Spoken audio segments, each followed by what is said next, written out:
Yeah, we can. Yeah, that's a good point. I don't really care, I just, So these two, you saw not on there? All right. Oh. Good evening and welcome to tonight's meeting of the Lunenburg Select Board. Today is Tuesday, June 17th. Please stand for the Pledge of Allegiance. I pledge allegiance to the flag of the United States of America and to the republic for which it stands, one nation, under God, indivisible, with liberty and justice for all. I don't think it's me. It's you. Okay. In accordance with the requirements of the open meeting law, please be advised that this meeting is being recorded and broadcast live over the Lunenburg Public Access channel on Facebook Live on the Public Access Facebook page and will be uploaded to the Lunenburg Access YouTube channel after the meeting. The agenda lists all the topics which may be discussed at the meeting and are those reasonably anticipated by the chair. Votes may be taken as a result of these discussions. Not all items listed may in fact be discussed, and other items not listed may also be brought up for discussion to the extent permitted by the open meeting law. We're going to begin tonight with announcements. The Lunenburg Historical Society will be hosting a book launch and author signing for their new book, Images of America, Wayland Park, on Wednesday, July 2nd from 1 to 3 p.m. and 5:30 to 7:30 p.m. at the Lunenburg Public Library. In it, you will learn how the park received its name, who were the early developers of the English-style garden park, and how trolley cars eventually brought throngs of people to what had developed into the popular amusement park we all remember. The book is available through the Lunenburg Historical Society, local bookstores, pharmacies, and superstores. Tomorrow morning at 9:30 a.m., there will be the second public information session regarding the MBTA Communities Act. The MBTA Communities Act requires towns with a certain proximity to MBTA stations to zone part of their community to allow for multifamily housing by right.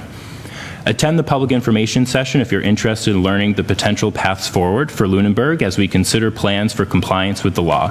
On July 23rd, the Planning Board will vote on which option to choose to bring to special town meeting in the fall.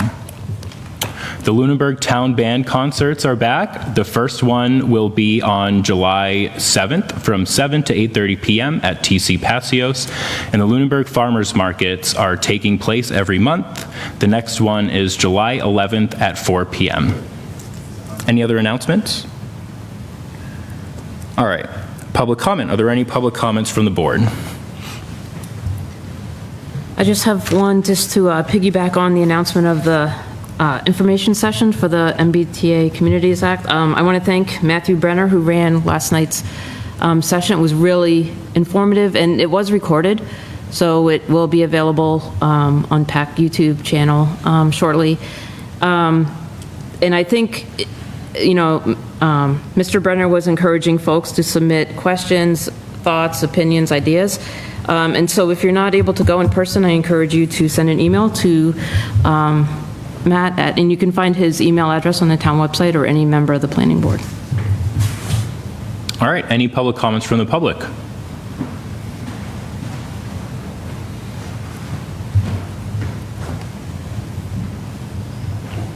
Good evening. My name is John Bowen Jr., 162 Highland Street. I come before you tonight not only as a proud member of this community, but as someone preparing to dedicate my life to the service of this great nation as a future United States Marine to the United States Naval Academy. Just days ago, on June 14th, 2025, I had the privilege of watching the United States Army's 250th birthday parade, a powerful reminder of the strength, sacrifice, and legacy of our armed forces. It was not just a celebration of history, but a clear statement that the United States remains a global force built on merit, discipline, and unity under one flag, the American flag. It reminded me of what it means to be an American patriot, someone who upholds the Constitution, believes in the principles of liberty, and understands that success and opportunity in this country are meant to be based on merit, effort, responsibility, and character, not race, gender, or identity. That's why I stand here tonight, concerned about the decision to fly the pride flag, or what is now being referred to as a progressive flag, on a flagpole that also bears the American flag in the center of our town. While I understand the town under the United States Flag Code is allowed to fly a pride flag in this manner, it sends a message that does not reflect unity under one nation, but one of division by group identity. I want to be clear. I believe every American should be treated with dignity and respect regardless of who they are, but the government, even at the local level, should not be endorsing political or social symbols, especially on public property. The American flag is the only flag that represents all of us equally. When flown together with flags that represent specific groups, it risks blurring the line between public representation and private advocacy. The month of June on the federal level is recognized as Title IX Month, a celebration of equality in education and athletics rooted in law and merit. Title IX is a federal civil rights law that prohibits sex-based discrimination in education programs and activities receiving federal financial assistance. It ensures equal opportunities for all students regardless of their gender in areas like athletics, academics, and extracurricular activities. While private citizens and businesses have every right to express their values on their property, government institutions should remain neutral and stand for all people equally, not symbolically endorse one viewpoint over another. To those who say this is about inclusion, I ask you, what's more inclusive than the American flag? The very flag under which every soldier, sailor, airman, and Marine fights. The flag that covers the caskets of heroes of every background, race, and belief who gave their lives for this nation. When I look around and see flags flown by government or town authorities that aren't the American flag, it makes me question whether we as a town still believe in what has made our country strong. Personal responsibility, equal opportunity through merit, and unity as Americans. I know I am not alone in believing this way. There are others in our community who feel deeply uncomfortable with this decision, and they deserve to be heard and not silenced or dismissed as intolerant for holding a different view. Let us return to the one flag that binds us all. Let us celebrate our differences as individuals, but let us do it under the shared banner of the Stars and Stripes, not under separate symbols that highlight what divides us. Had this been a specific group's request, as Michael Ray Jeffries intended this to be, I only stand before you because the request was from the Democrat Town Committee. Is there not a group, which is not a political entity, that wanted to fly a flag here? Clearly, there wasn't. And factually, to call this a progressive flag speaks to a political ideology, not an exercise of individual rights. But I will reiterate, flying a mixed Mexican-American flag, as we have seen on the news, or a mixed Pride American flag is divisive and does not join us, but divides us. And as a public entity in the interest of equality, no flag other than the American flag should ever be flown on the same post outside of what is federally stipulated. This is the prudent thing to do, and this town should enact such an ordinance to engage in joining us together, not dividing us. We see around the country what dividing us has done. Do we want to participate in that? I think not. Fitchburg is doing it today. How long before the cancer spreads?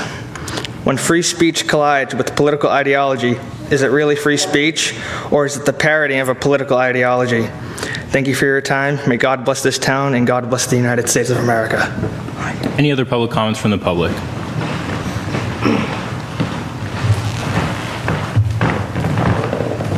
Good evening, Anna Lockwood, 91 Main Street. So I came here for one reason, but, as often happens, sometimes I come here with one reason and I end up speaking about a couple. I quickly Googled when was the U.S. flag created, and it was the Stars and Stripes was created on June 14, 1777, close to 100 years before we abolish humans owning other humans. So I think the evolution, what the American flag has stood for, has, just like language, has been something evolving. And I really hope that one day the U.S. flag, it is truly representative of us all with equal opportunity and justice for all. And that's all I'm going to say about it. But thank you for having that flag flying ahead of, in front of this building, or a little to the right. But I came here because I know you guys have a couple appointments, several appointments, which is, a big part of your job and one that you guys should value.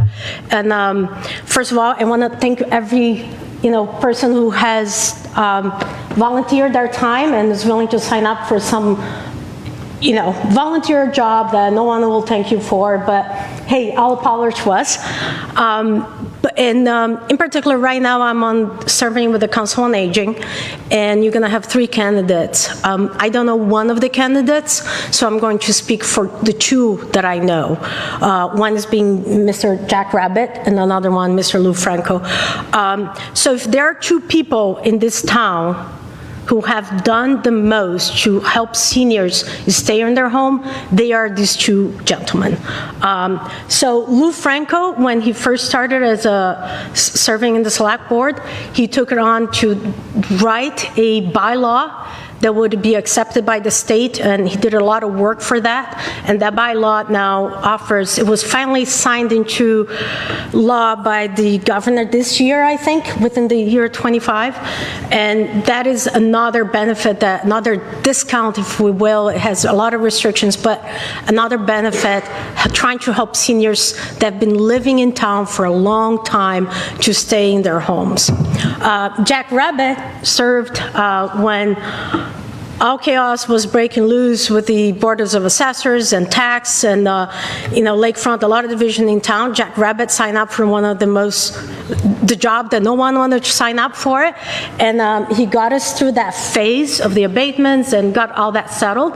And afterward, he has taken an interest in, helping seniors stay in their home. And oftentimes, he got the feedback from fellow members from the Board of Assessors that the job of the assessors was to properly assess homes, and helping seniors to stay in their home was not within their purview. That's a fair feedback. So here we have Jack trying to serve on the Council on Age, which is where that job exists. He has done an amazing job on updating some of the assessors' rebates. I don't know what those things are called. Yeah, and also expanding information that unfortunately is not on the assessor's job to actually give out and educate citizens on what they can do in order to get these rebates, these abatements into their property taxes. And Jack alone has taken that job, and he has, had multiple meetings at the Council on Aging, and we have expanded the number of seniors that are now applying for some of those. He has worked really hard on making the tax deferral very common knowledge, and how that's something that can be, worked like one-on-one with our seniors and our assessors.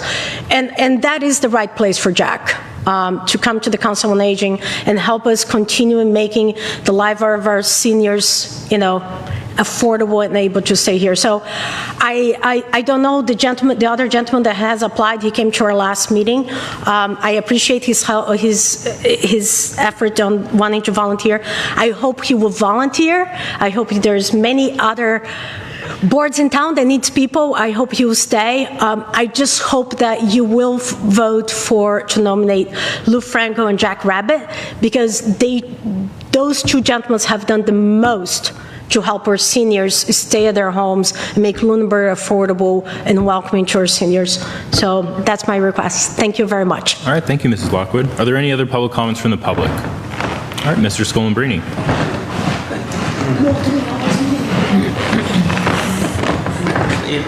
Good evening. Tony Scolambrini from 5 Valley Road, and I'm here to bring up an issue that's been kind of bouncing around for a couple of months. I'm a member of the Master Plan Steering Committee, and we've been really struggling to have meetings. And I think one of the principal problems is that the quorum is just way too great. When I looked at the town's website, and there are 34 boards and committees that draw volunteers to do town business. And of those 34, the Master Plan Steering Committee has the very largest number of members, which in turn has driven a very large quorum number. In fact, of the 34 committees that we have, 28 committees, total membership by committee is less than or equal to Recording what the in quorum progress. is for the Master Plan Steering Committee. I've been a member of the committee since March 10th, but I've been monitoring the work of the committee since its first meeting back in 2023. And I'm here to tell you that the quorum issue has to be something that needs to get changed. And I'm going to ask that maybe there be a recommendation embraced that would have a meeting with the planning board and the select board to see if this problem can get resolved. We had a number of opportunities to have meetings in May, and we missed those opportunities because we couldn't meet the quorum number. And so I think that it's a serious issue. We have a contractor who has, his time has ended, but we really can't blame the consultant because there have been so missed meetings on the part of the Master Plan Steering Committee. And then the other thing that I want to bring up is that I watched the planning board meeting where Kim Duffy, who represents the Master Plan Steering Committee, she came to the meeting. She tried to get the planning board to deal with the quorum issues, and it wasn't on the agenda, which was pretty hard to believe given the amount of back and forth that we had during the month of May about trying to get the issue of quorum addressed by the planning board. And then the last thing that happened in that meeting that just really mystifies me is one of the members of the planning board said, well, the Master Plan Steering Committee only has a couple meetings before they can wrap up their business, and the plan has been pretty much finished. And if that's the case, someone needs to tell us, So I would recommend that the select board invite the planning board and have a discussion about this really critical town plan. I'm an engineer. I love plans. That's the way you get things done. Thank you very much. Mr. Scolambrini, I know you've been working on this. Do you want to just respond real quick?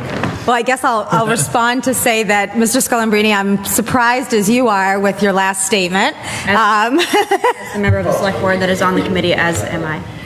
So I would reject that that's accurate. I will say I was asked about the quorum issue, and in researching that, actually in researching something else, I came across the answer, and the answer is that the quorum is a majority unless the authorizing body, whatever that is, determines it to be something different. So here, the planning board has authorized the Master Plan Steering Committee. They could set the quorum at something less than the majority of members. All right. Thank you, Madam Town Manager. Any other public comments from the public this evening?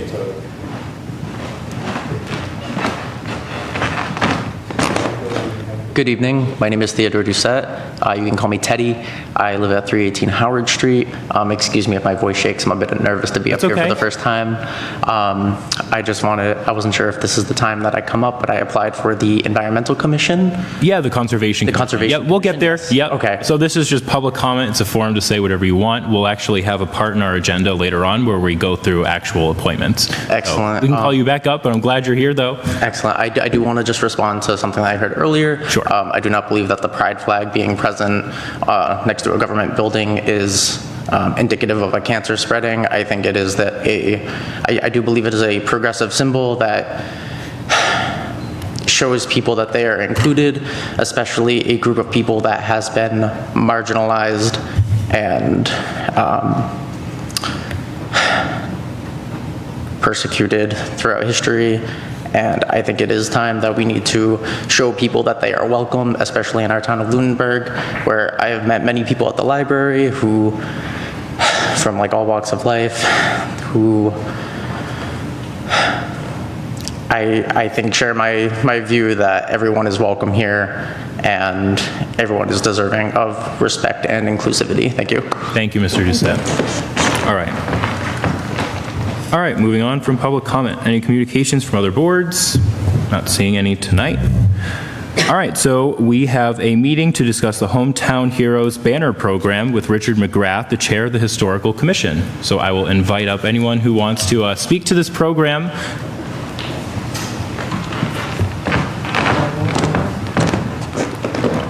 Hello, Richard McGrath, Chairman of the Lunenburg Historical Commission, Jennifer Sanderson, member. We were proposing to have a Hometown Heroes banner program. It's like what you see in a lot of communities around where there's veterans' pictures and information on telephone poles going through the town. So we were proposing to have that for Lunenburg. The Historical Commission has voted unanimously to promote this endeavor and also to add funding to it from our budget. The majority of the project would be in the APD, so the Architectural Preservation District, which encompasses the center of town. And I'm also the appointee to the Historical Commission, appointee to the Architectural Preservation District Commission, and the Architectural Preservation District Commission has also unanimously promoted this project. Ms. Sanderson has been heading this up and doing the work on it, so I will let her tell you how it's going to go. Okay. I'm sure that most of you are familiar with the program. Shamefully, we are one of the few towns left in Massachusetts who are not participating. In 2021, more than 500 communities had signed up and enrolled and enjoyed success with it. So I think that we need to get on this. I think it's wonderful that the Historical Commission is volunteering to submit our budget to get it off the ground. It requires 10 orders to get it started. I do need permission from the utility companies to hang the banners. The hardware comes with them. Most communities find that people are willing to donate a ladder truck or a bucket truck to put them up. Like I said, we'll pay for the first 10. Families and communities tend to want to remember their families. Obviously, all you have to do is drive through any town and you'll see how they mushroom. I predict that it would actually extend beyond the APDC at some point. I have quite a few veterans of my own that want to be on polls, and obviously this town is founded on men of service, and I would love to see them from all eras, not just current or recent history, but all the way back, right behind you. Those marble tablets say a lot. It's something we shouldn't forget. So that's my plan. We need permission. Yeah. It's not going to cost you guys a dime. We'll fund it. Even the advertising, they're willing to help with that. So. All right. Well, thank you, Mr. McGrath and Ms. Sanderson, for bringing this request and for being willing to, take this on. I think it would be great for us to participate. I am going to open it up to questions from the board members, and I believe the town manager is probably going to. Yeah, I'll see if the Okay. board members have any questions. So I have a couple questions. Don't we own the poles now? So would we still need permission from we do still need permission from the electric company? Okay, that was one.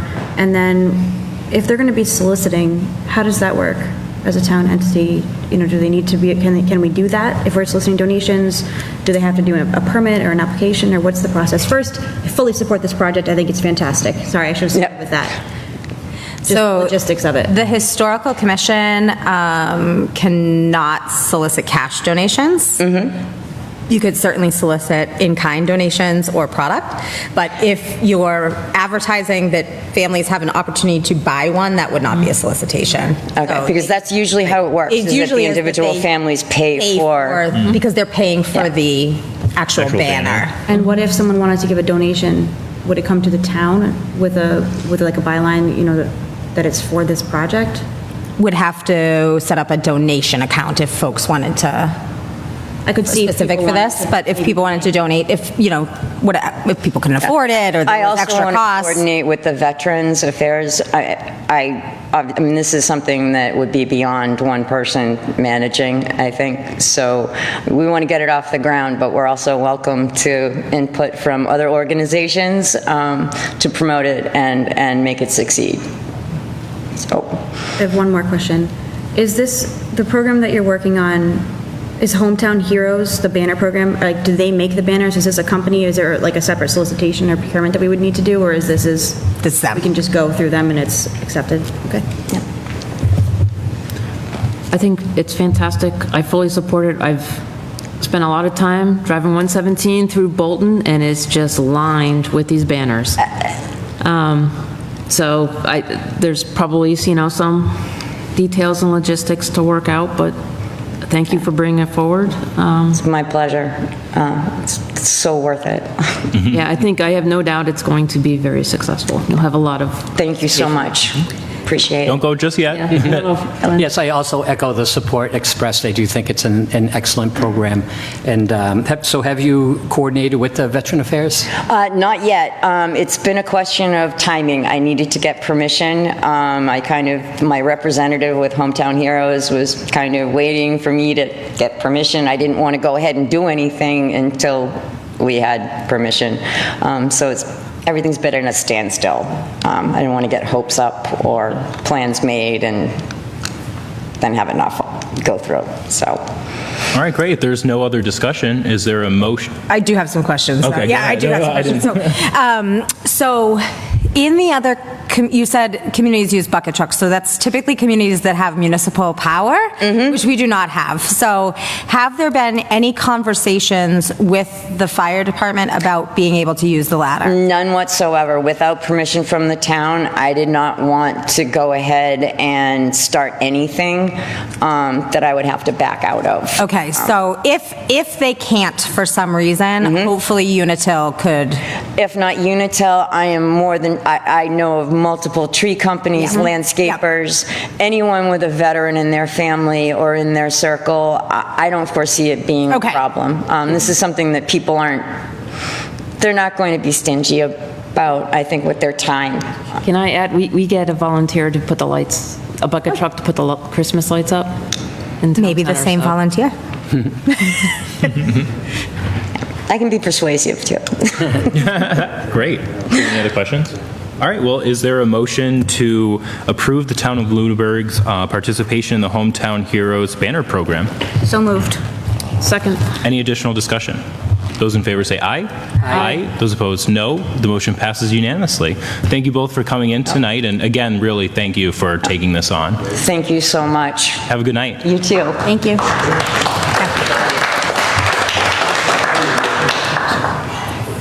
Yeah. Okay. All right, so we're going to jump down to annual select board appointments. So we have two contested boards and committees that we have to do.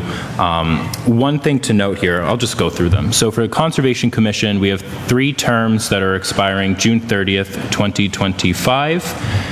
And hold on one second, let me pull this up. And we have 4 candidates for those 3 positions. 2 new applicants, Andrea Burnap, Teddy Doucette, and then 2 current commissioners that are looking to be reappointed, Peter Stella and Mary Wilson. So we'll interview all of them and potentially make a decision tonight. For Council on Aging, there are 4 seats and 5 candidates, and I know one of the candidates who's looking to be reappointed, unfortunately, something came up and was no longer able to come in tonight. That's Susan. So we can continue on with the interviews, but we may not end up actually making these appointments because we want to be able to interview everyone. So we'll get there when we get there, though. So all right, let's start with conservation. So what we'll do is we'll invite up the candidates one by one. We'll ask you to introduce yourself, talk about your professional experience or your tenure on the actual commission, and speak to why you either want to volunteer on the commission or be reappointed to the commission. So we'll start with Andrea Burnap.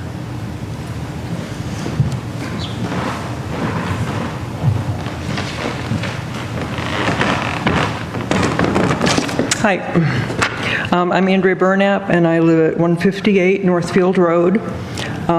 It's also where I grew up and where I lived until I left for college in 1975. I moved to Florida in 1980, and I lived there until last year when I returned to Lunenburg.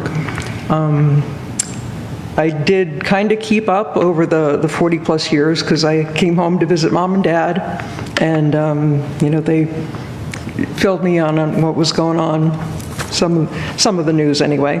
And so I wanted to offer my help because I've seen the letters asking for volunteers and more participation. As far as my professional experience, I guess I did work at a native plant nursery for about 10 years down in Florida, and I've always had a lifelong interest in conservation. I volunteered at a nature preserve, and I was also did work as a member of the Native Plant Society in Florida.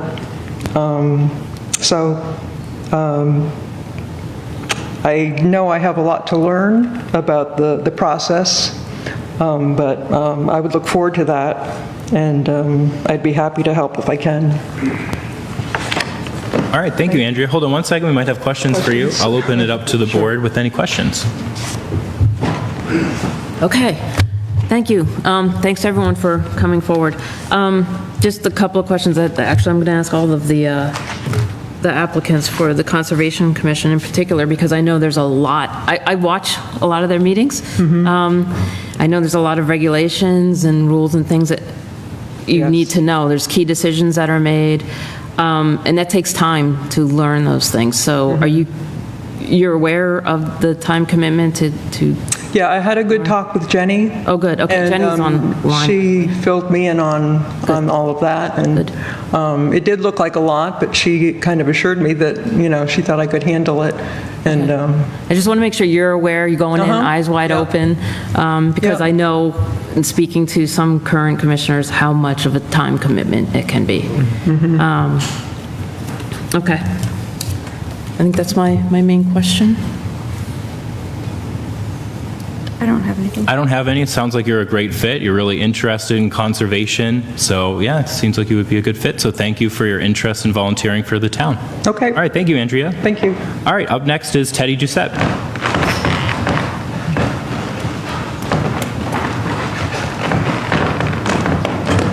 Hello again, Teddy Doucette, 318 Howard Street. I have a bachelor's degree in pre-veterinary sciences.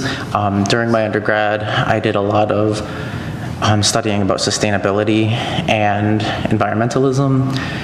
I've written papers on the impacts of single-use plastics and PFAS, per and polyfluoroalkyl chemicals that are pervading our water sources, especially in Massachusetts. If you go online, you can see what water sources in Massachusetts are affected. I'm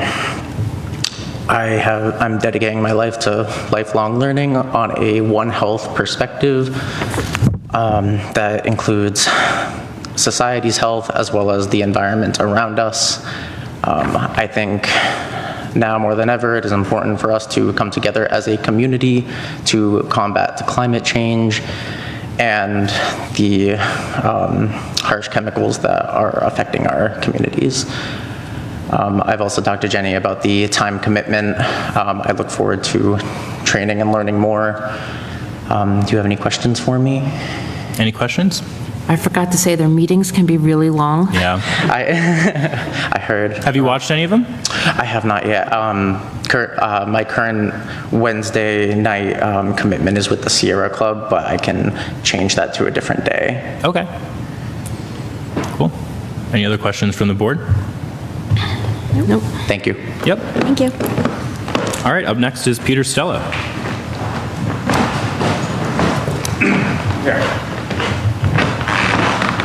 I'm Pete Stella. I live at 31 Chase Road. Lived here all my life. Last year, in September or so, I guess, they had a meeting for that planning committee, looking into the future. And I decided to attend it just to see, what people were thinking about doing in the town. And I was surprised. Some woman piped up. She said,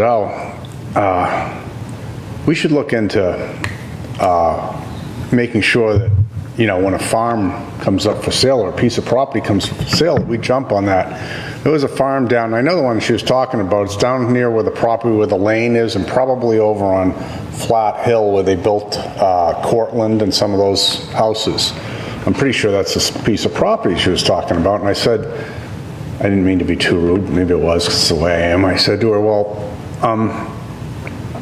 why didn't you buy that piece of property? I kind of was being sarcastic. And I said, and then I looked at the people that are supposed to be planning what we're supposed to do for the next 20 years, and I said, well, how much property does the town have in, like, conservation does the town own? And I was kind of surprised because I've worked for a lot of companies prior to working and being on the Conservation Commission. I've worked and traveled all around the world. I've gone to Brazil to do work, Mexico, done a ton of work. I drive in Mexico. So when I went somewhere and I was charged with doing something, I was cognizant, I'm very aware. I mean, I was this guy that you would call up to fix your problem, and I, on the phone, tell you right off the bat, this is what you got to do, bang. I've told people, no, I shouldn't jump on a plane to fly to Mississippi to fix your problem, because when I get there, it's not my equipment, it's the other equipment. And then I wind up going to the same place a while later, and the guy goes, I think I recognize you.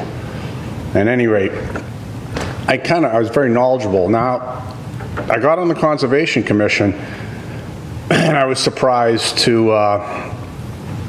hear about certain rules that they have on the Conservation Commission, because, you know, at first I just took it a little bit of a, you know, learning. I was reading different things. I mean, I knew about the Wetlands Protection Act, and interestingly, they have a rule.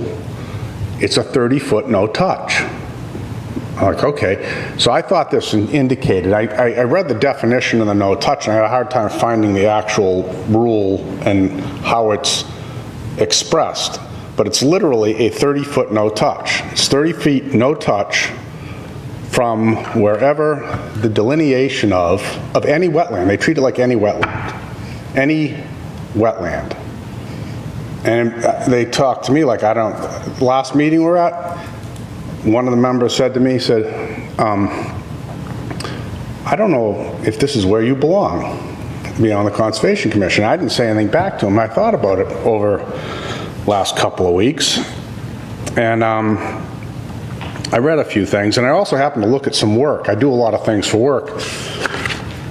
And like I said, they treat a piece of property like a no-touch. And if you care to look at this, I got several copies. I'll take a look.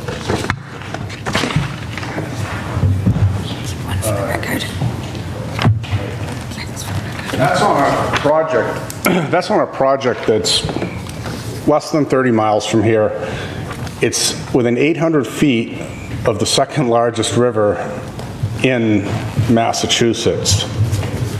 So what it says on that piece of paper, it says it's a non-judicial wetland. In other words, it's a wetland that is not declared as being under the purview of the Army Corps of Engineers, I guess. So what they're saying is, it's a wetland, no big deal.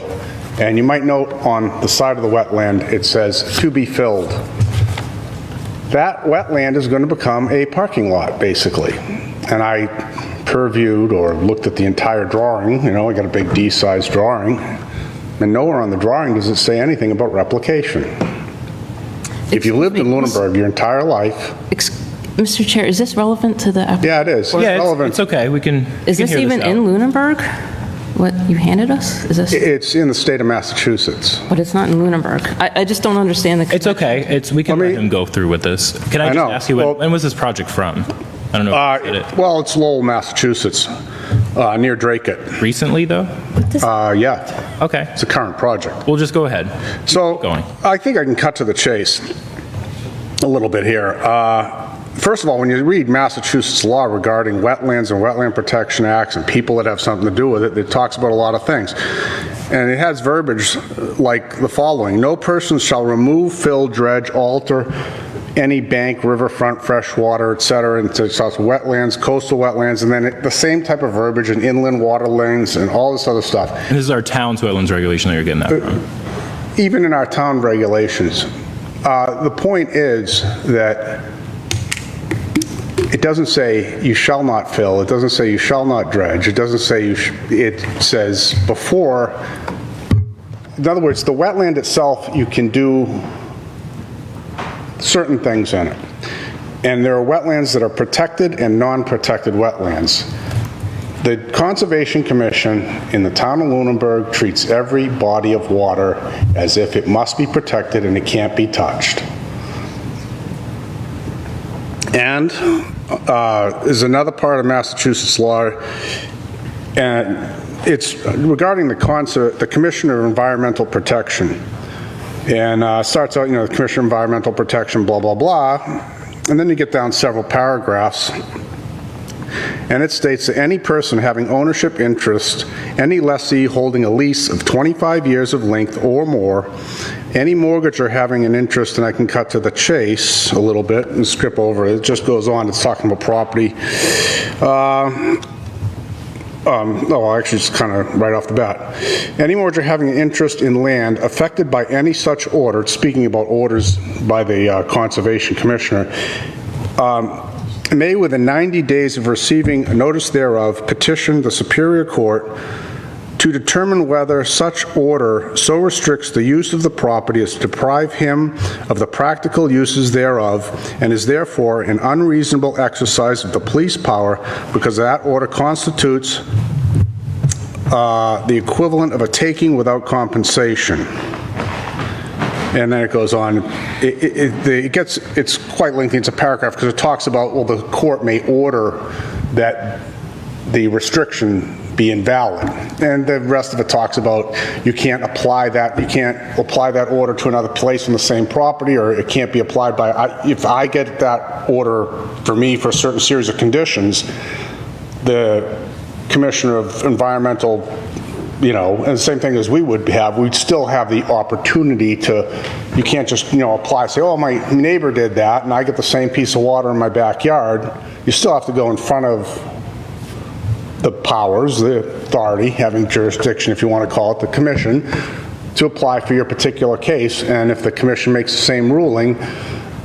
But the point is that I think the commission and even the bylaw, you can leave the bylaw in the books, but the bylaw really should be altered at some point to allow us to have a control over it, but not be telling people that they can't do something with property that they own. Even, you're talking about a 30... Can I just ask a question? Well, 30 feet, well, that's my point, is there are people that want to get on this Conservation Commission for the sole purpose of, they want to protect every little flower in everybody's backyard. And that's not what it's about. It's about protecting bodies of water, rivers, lakes, streams, marshes, all that stuff, that if we affected it in a way, it would, be detrimental.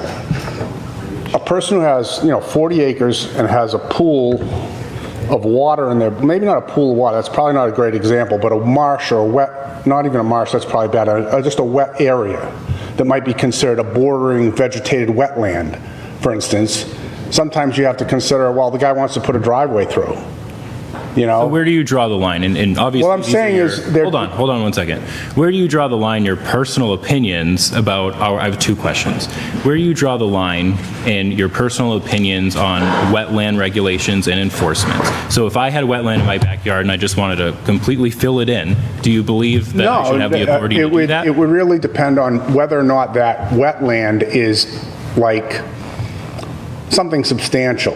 It's something that you doing that is going to substantially affect a species or a habitat. Another thing is it a habitat? Most of the time I don't think there's a problem with it. I think we're just being a little bit too restrictive of people's personal property rights, and it results in, it inhibits people and also delays them getting the project done. We're looking at it like, when we should maybe move that project on a little quicker and, concentrate on bigger issues. I can tell you, I can almost guarantee, I was thinking about this the other day, you've got like Keating's and all that whole area down there. I think I don't know if the Lafarge is in Shirley or not. I think they might be in Shirley. That whole area, when you drive by, the water is like this weird green color. It's probably set up a certain way, and they're doing their thing. They're down there right next to a wetland. They're not polluting Lake Shirley. The water's not running down a river. But when we get to these like a person that's building one little house, and they have a little wet spot. I've looked at things and I can see there are just all the things I've looked at in the last 6 months or so, roughly 6 months, there are people, like they want to put a septic in. I don't want to speak to any particular, because it kind of maybe that wouldn't be the right thing to do, where you've got a really, really wet area and it's like right across the street, there's a stream and all this other stuff. That's another issue. That's like, yeah, if we don't like restrict what's going on that particular construction site or that septic install, we want to make sure they do the right thing, that's an issue.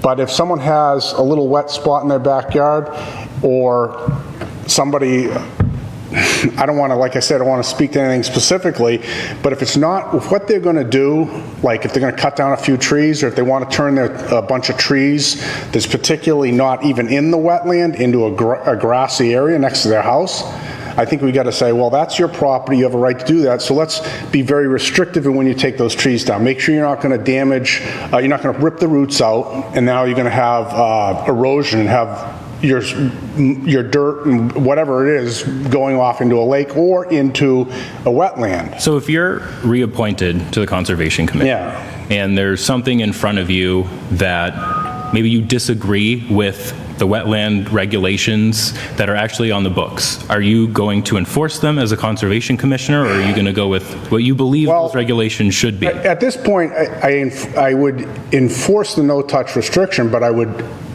greatly think that the town should consider altering the no-touch to just a restrictive zone where we get really greater purview over that, because it's in the buffer. We have a 100-foot buffer where we can tell them anywhere within 100 foot, you got to do what you want. But we've created this 30-foot no-touch rule that I don't think, first of all, serves any purpose. It's kind of like an extension. And if you look at wetland protection, you can, even in a marsh, okay, or coastal, any type of wetland, you can go do something in there. There are things people do. A good example of this, I've seen it on the Concord River. I happened to go to this house to do a job one time, and I don't know who this guy was. He had a lot of money, and it was a really awesome house. He had a toilet seat, you push a button, it goes up and down. So, huge amount of money. He had driven piles all the way through a marsh so that he could put his little rowboat or his little whatever it is into the Concord River. So he's going right through what you would think of. That he's in the wetland. And this thing was done, and I'm sure when it was done with a great deal of oversight, because it was I think it was Carlisle, Mass. I'm pretty sure it was Carlisle. Concord River, I think it was a Concord River, and I'm pretty sure it was Carlisle, Mass. So people can do certain things. It's very common down by, Salisbury Beach or down by the Cape, where someone will have a boat, a lobster boat, and it's out there and they have a dock. Let's just get back on track here. So, simple question. Yes, I wouldn't enforce it, but I feel that, we should really be considering changing that. That's a real, I think that law was written, I think that law can get us into a situation where by enforcing it, we wind up someone taking us to court and wasting a lot of time, whereas if we just were more reasonable about realizing that people do have this property and it is their right to use that property, and as long as they don't affect the natural resource. All right, I'm going to open it up for questions from the other board members.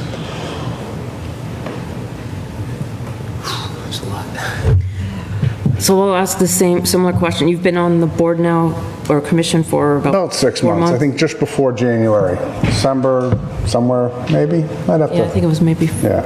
I think it was a meeting actually I missed. I think it was in February. But have you completed the training, the courses? A lot of it. I've read some things. I gotta get a little bit more into some of the other things. I have done. I forget what it was. The one you have to do. And I've got a little bit more into the training. I've read through the Wetland Protection Act. It's basically the same kind of thing. I got to get more into some of the, there's like 300, I don't know if it's 300 pages, it's 200 pages of, I don't know really how much you have to know to be on the board, because it has a lot to do with, things get presented before you, you have to, none of us are wetland protection experts, right? So you rely upon a person that has that does it all the time. They go out and they assess wetlands. So where does the wetland go, kind of thing. And then you might have, when you have a question, because you get it from an engineer, you have the opportunity, if you think that perhaps what has been presented to the board is not correct, you ask to have a second person assess it, and we charge the applicant a fee if we believe that we need to have someone looked at, peer review. So, I mean, I've done some of the training, and... So I believe when you join the board, I think the commission has put together a packet of, recommended... Yeah, I've looked at the packet. I read through what she sent to me, and... So of the I don't know links exactly and courses, if I've read every bit of everything, but, Ms. Hemke's asking you a question. Yeah. Yeah, let her ask her question, please answer it. Of the list of links and recommended trainings and information that was suggested for you to read and become familiar with, what percentage have you completed? Maybe half of it, or a little bit over half. Some of it, the reading, I've kind of, it's lengthy, I've read it. I've read some of the state law, and I've read what's on, I was just reading it a little bit tonight to look for that. I was going to print that part, because I was trying to find the part that I found that's hard to find that has to do with the 30-foot restriction. I don't know why it is. It's like you got to click the right link to get to it. I had a hard time finding it the first time. Because that's why I didn't even I don't understand. I found a definition of the 30-foot restriction, but then it gets into some specifics of what is allowed and not allowed, and I think it's a little bit, Okay, so let me follow up with another unrelated question to the training. How do you feel about the amount of wetlands that we have in town? To be 100% honest, we have, there's 2,000 acres approximately. I'm guessing about that is actually either under Conservation Commission, like it's actually conservation.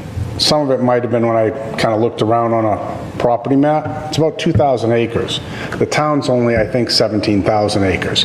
And a great percentage of that is wetland.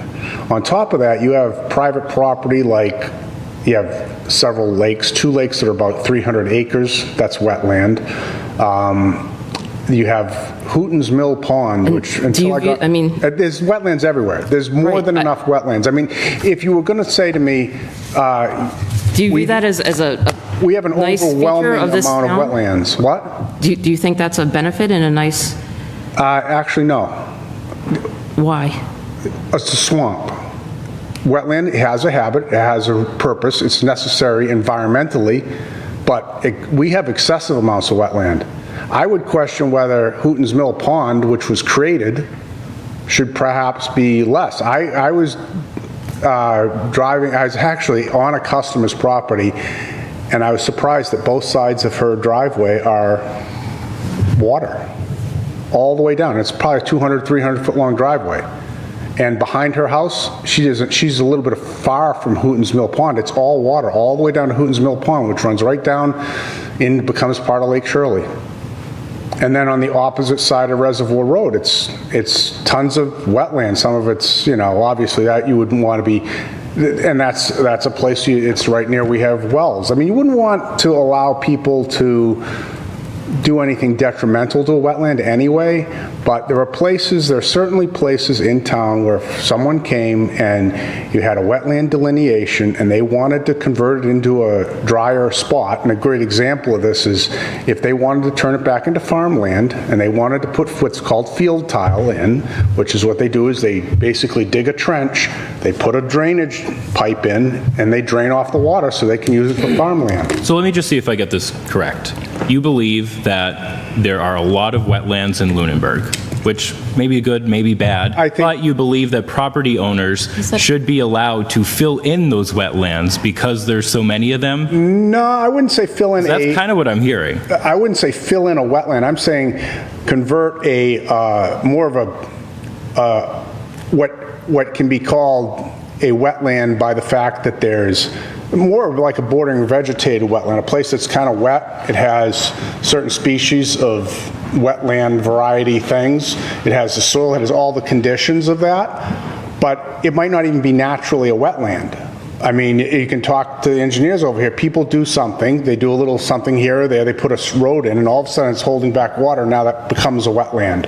Okay, Beavers I think make there's a wetland. distinction between land that is wet and wetland. It's declared a wetland. But you don't understand. We have people all the time that have to fight with the Conservation Commission over property that became wetland because of drainage. Became wetland because a beaver built a beaver dam. You know, if you Google enough, you'll find that the both Department of Environmental Protection and Board of Health put out a letter regarding beavers and muskrats. Why? Because they create wetlands, and that's a problem. Do you have any other questions, Ms. Humke? You know, they had a house get... Hold on one second, Mr. McLeod. Yeah, so I love the concept of putting someone on the commission or any other board that has a different voice and can bring a different perspective. But could you convince me that it's, stepping into like advocacy? Do you think maybe, convince me your position wouldn't be better outside of the commission and advocating for changes? And you could petition the commission or the select board. There are advocates, sometimes there are advocates that only look at one angle. They're driven by this idea that it's environmental activism, you know, like a religion. They don't use reason and logic. It's all, you know, I have to do this, I have to do this, I have to protect the wetland kind of a thing. I firmly believe in protecting, you know, a wetland, specifically if it has, and there's something going on in there, this, you know, it could be plants or animal species that we want to preserve. We don't want to completely eliminate it. But when you have so much of it, you have to ask the question, you know, a person who owns a piece of property. There are pieces of property, we own it now. I think there's a piece of property down here by the cemetery that you can tell if you look at it on maps, it was once a farm. A beaver probably built a dam down there, now it's a wetland. So I'm not saying we should go around draining wetlands, we should go around indiscriminately filling wetlands, we should let people do whatever they want, but when a person comes before the board and the commission, and they want to do something on their property, it's not, you know, our property, it's their property. We should consider that they have a right to do so. I mean, we had an example where this guy, he engineered his driveway to avoid being even close to the wetland. He could have been closer to the wetland. He's going to cut down a whole bunch of trees. You know, I would have liked to have said, well, would you, he already had the design, so it's like, okay, fine. But I would have, like, if it was me, I would have probably presented like, hey, what if we just built it like right over here and we kept these huge oak trees? You know, so there's other ways of looking at it. I'm not saying we should allow anybody to do, you know, pollute or damage or destroy something, but it is their land. They do have a right to do what they want to do. Or they could say to us, well, if it's, you know, they could, there's the argument that they could actually take this town to court and say, buy my land, pay me for it, give me if you want to rule over me in that way. I think there might be even some people on the board that think that way. I mean, they would like people to turn up there. Somebody told me that there was a guy. Mr. Stella, sorry to cut you off. I don't want to drag. You've got a lot to say, on, which is good. You know, you're passionate about this. You're doing a lot of research. But do you have any other questions? All right, Ms. Moore. I think a lot of my questions have already been asked. I think I definitely have some concerns, you know, being on the commission and, you know, the thoughts that you have about, you know, potentially not wanting to enforce or not agreeing with our current bylaws. I always appreciate volunteers, but, you know, it almost seems like maybe the Economic Development Committee or something that is more in terms of, it sounds like you're more interested in development based on what I'm hearing versus conserving wetlands.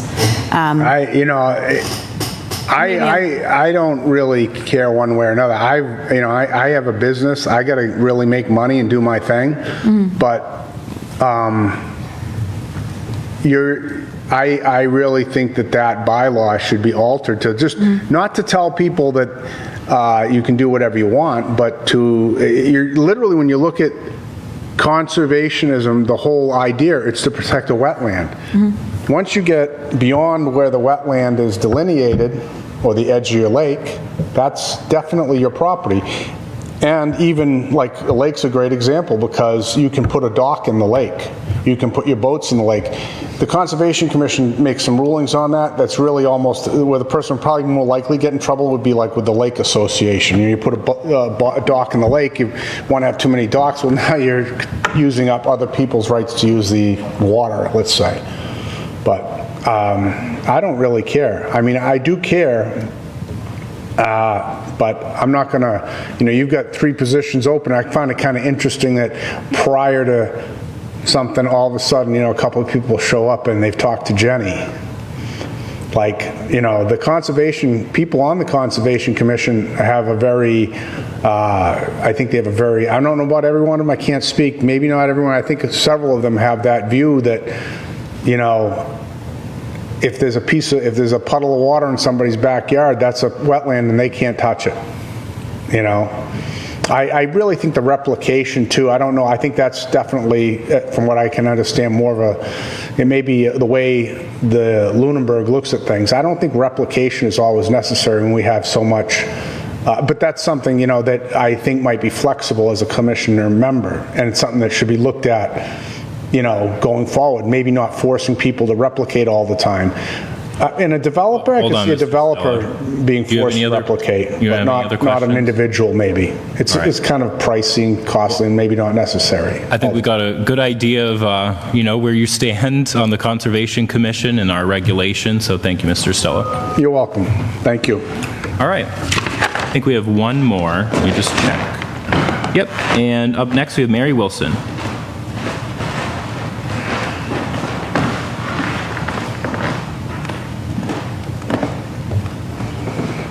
Mary Wilson, 138 Whiting Street. I'm a current Conservation Commissioner, former chair. For those of you that don't know me, I am a electrical engineer. I have a bachelor's degree from San Francisco State University in electrical engineering. I have 30 years of experience. I work for a Fortune 500 company that is international. My area of expertise is technical regulations that affect how our product designs products, how our company designs products and places them on the market. These technical regulations are EMC or radio frequency, intentional and unintentional radiator licensing regulations, product safety regulations, and sustainability regulations. My role for our corporation is to read those regulations, interpret them, and tell our development teams how to develop products so that they are legal and compliant to the jurisdictions where we place those products on the market. The leverageable skills that I have are reading and interpreting regulations. Sometimes regulations are complex, sometimes they are shades of gray, and at the end of the day, we have to come up with decisions that allow us to proceed in a compliant nature. So those are completely leverageable skills. I have taken a number of MACC classes. That's Massachusetts Association of Conservation Commissioners. I hold a certificate for fundamentals, and I have approximately 38 hours of training through MACC. Which I consider makes me a novice because I have a lot to learn. I'm eager to learn, right? And I approach all of our meetings, all of our dialogue, particularly with the engineers that practice in this area, as an opportunity to learn more and to do better moving forward. Also, collateral to what I do on the Conservation Commission, I have coordinated Earth Days events every April, and rally volunteers across the community to come in and help improve our conservation lands. In years past, we've partnered with parks and have brought in thousands of hours of volunteers to help with our town properties. I also wrote 2 successful grants that have benefited the Conservation Commission. Wrote one of those as a sitting Conservation Commissioner, which is currently in the works. It is to do the planning for some parking areas that we're looking to make our conservation areas more accessible to people. That grant is worth approximately $48,000 in value coming back to the town. Yeah, and so those are my qualifications. Please ask me whatever questions you want to ask me. Sure. Any questions from the board? No, not really a question, but I have watched most of the recent meetings with the exception of the most recent. Unfortunately, I think I would have found that helpful. But yeah, I certainly wouldn't think of you as a novice, but very impressive in the meetings. Yeah, thank you for your contributions to this point, and thank you for signing up again for another term. Yep.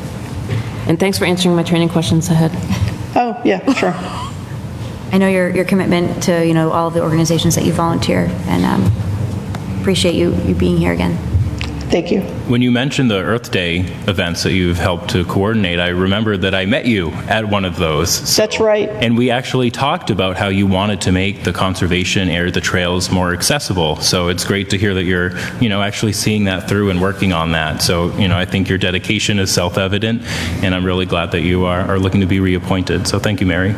Thank you. All right, thank you. All right, so I will open it up to discussion for the board now and see if there are 3 candidates here that we would like to appoint tonight. Do you want them one at a time, or? Yeah, how do we want to? If we want to do it that way, that's fine. I was just looking for a discussion, but if we want to just start. I just lost my thing. Hold on. I would nominate Mary Wilson. Appoint. I move to appoint. I move to appoint Mary Wilson for a Conservation Commission term to expire June 30th, 2028. Second. Yes. Any additional discussion? Those in favor say aye. Aye. Aye. Those opposed, no. The motion passes unanimously. All right. Any other motions or discussion? If we want to just do motions, that's fine, but... So we have 2 openings left? 2 more? There are, yes. Okay. I really hate to, discourage anyone from volunteering. Having 3 people and 2 openings, there will be someone left out, and I would encourage whoever that is to look at other opportunities that are available in town. I have to say that I have concerns, Mr. Stella, not only my concerns, but I've been received feedback from members of the community not on the Conservation Commission who have expressed some concerns as well. And I think as Mr. McLeod said, advocate for any change you want to the bylaws. That is not dependent on being on Conservation Commission, and if that's something you feel strongly about, I would encourage you to follow through on that. So my own opinion is I would be looking to appoint Theodore Teddy, Mr. Doucette, and Andrea Burnap. I share your opinions. Mr. Stella, I just want to thank you for volunteering for the town. And I think tonight we saw that you were very passionate and opinionated about things, and I think that's always a good thing. There was no point tonight where I thought, wow, this guy's a jerk. He's come across as a great guy. I'm really concerned because I think our wetlands in town are a cherished resource, and I don't think that we should make it easier at all for people to modify them in any way. I don't pretend to be an expert in our wetlands regulations because I'm not. I can't really speak to them that eloquently, but I just strongly disagree with some of the opinions that you have, and for that reason, I don't think I could support appointing you again to the Conservation Commission. So with that said, are there any other motions? I can make the motion. Yep. I move to appoint Andrea Burnap and Teddy Doucette to the Conservation Commission, term to expire June 30th, 2028. Second. Any additional discussion? Those in favor say aye. Aye. Those opposed, no. The motion passes unanimously. All right, so congratulations to those that were appointed tonight. And Mr. Stella, thank you again for volunteering on the Conservation Commission. For the new members, you will have to get sworn in. So you can do that in this building during the day. Just go see the town clerk. When you walk in the building, she's the first office right on the left. And Jenny can help you guys on board and prepare for your first meeting. So thanks for coming in tonight and congratulations. Thank you. All right, so we can move on to the Council on Aging. I see that Susan is here, so we have all of the applicants now. So what we can do is follow the same process. We'll invite the applicants up, have you introduce yourself, talk about why you're interested in either volunteering on the Council on Aging or being reappointed to the Council on Aging, and answer any questions that the board may have. And we'll start tonight with Jane Rabbit.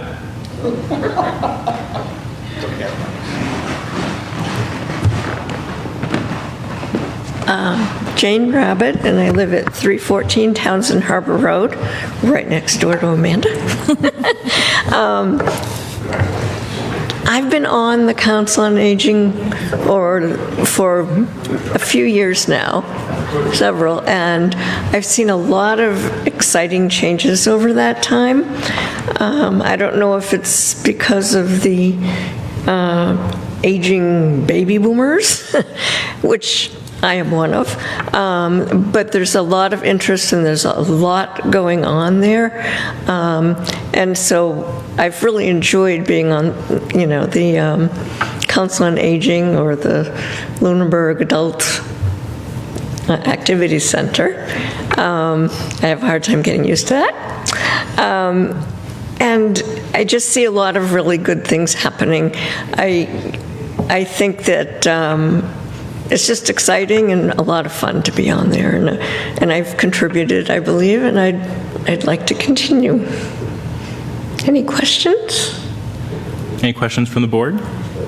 No, I do appreciate you calling it the Lunenburg Adult Activity Center, because I do go there. Good. We want younger people. And I enjoy it. You do a great job. Thank you.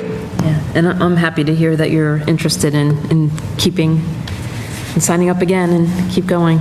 Thank you. As I said with Mary, I fully support and appreciate all of your volunteerism. Thank you. Ditto. Great to see you, Jane, and I'm glad that you're interested in being reappointed, so thank you.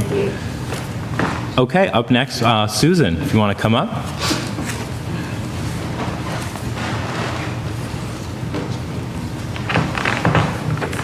For those of you that don't know me, I'm Susan O'Sullivan. I live at 34 Hemlock Drive, and I've been a resident of Lunenburg for 39 years. I'm a retired physical therapy professor, and I taught for 38 years at the University of Massachusetts Lowell and Boston University. I'm a graduate of Boston University, and I have degrees in physical therapy and a doctorate in human development. I've completed 2 terms on the board, and I find it really engaging and very rewarding. I've been active on a number of activities, and one of the activities that we're currently going to sponsor is a series of workshops for seniors in the fall, helping them to deal with the skills for caregiving, advocacy, and interacting with the healthcare system, topics which I'm well familiar with. So if you have any questions for me? Any questions for Susan? Standard thank yous, and you guys are doing a good job. Thank you for your interest in returning, and I appreciate your service. Okay. And I'll just say, I worked pretty closely with both Susan and Jane, actually. For example, we worked on drafting an advocacy letter that we ended up sending to MART. So, I've seen firsthand how much they actually work for seniors. So I appreciate both of you again. And Susan, thank you. Thank you. All right, up next, I'll invite John Silmy.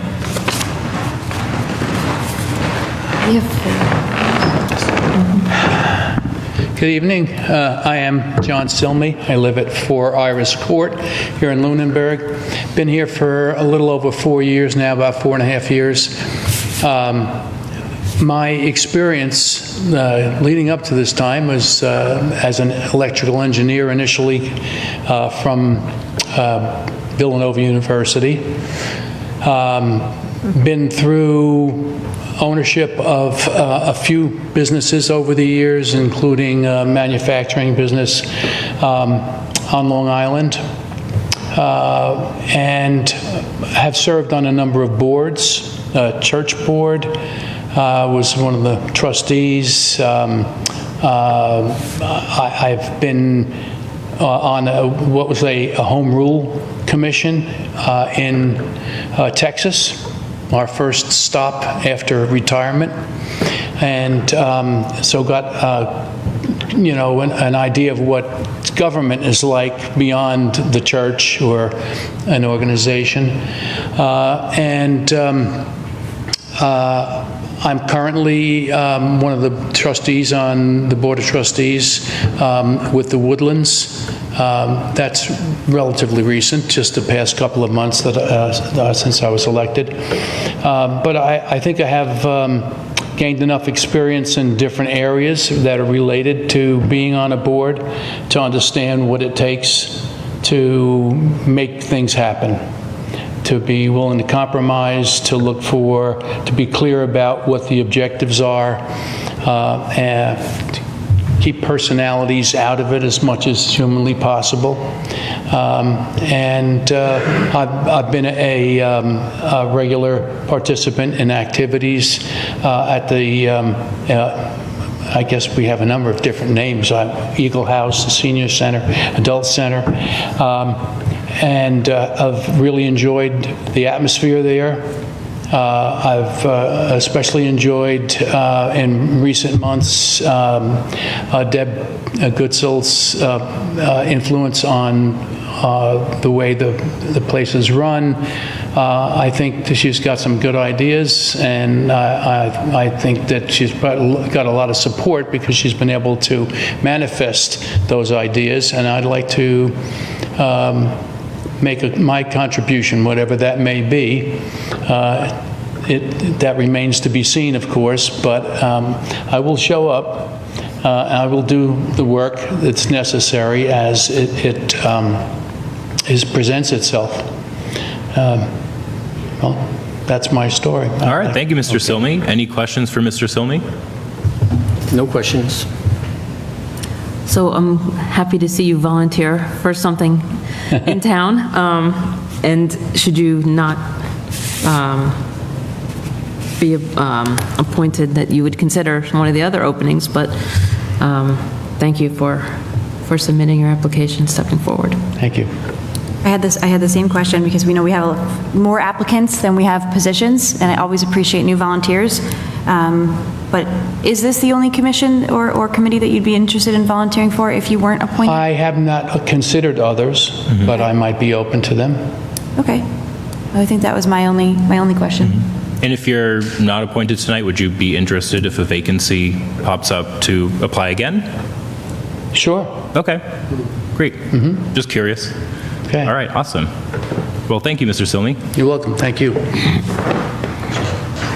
All right, Jack Rabbit.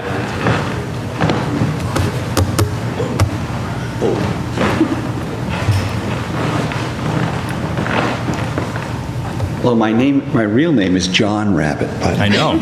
But I gave that up a long time ago. It's Jack Rabbit, 314 Townsend Harbor Road.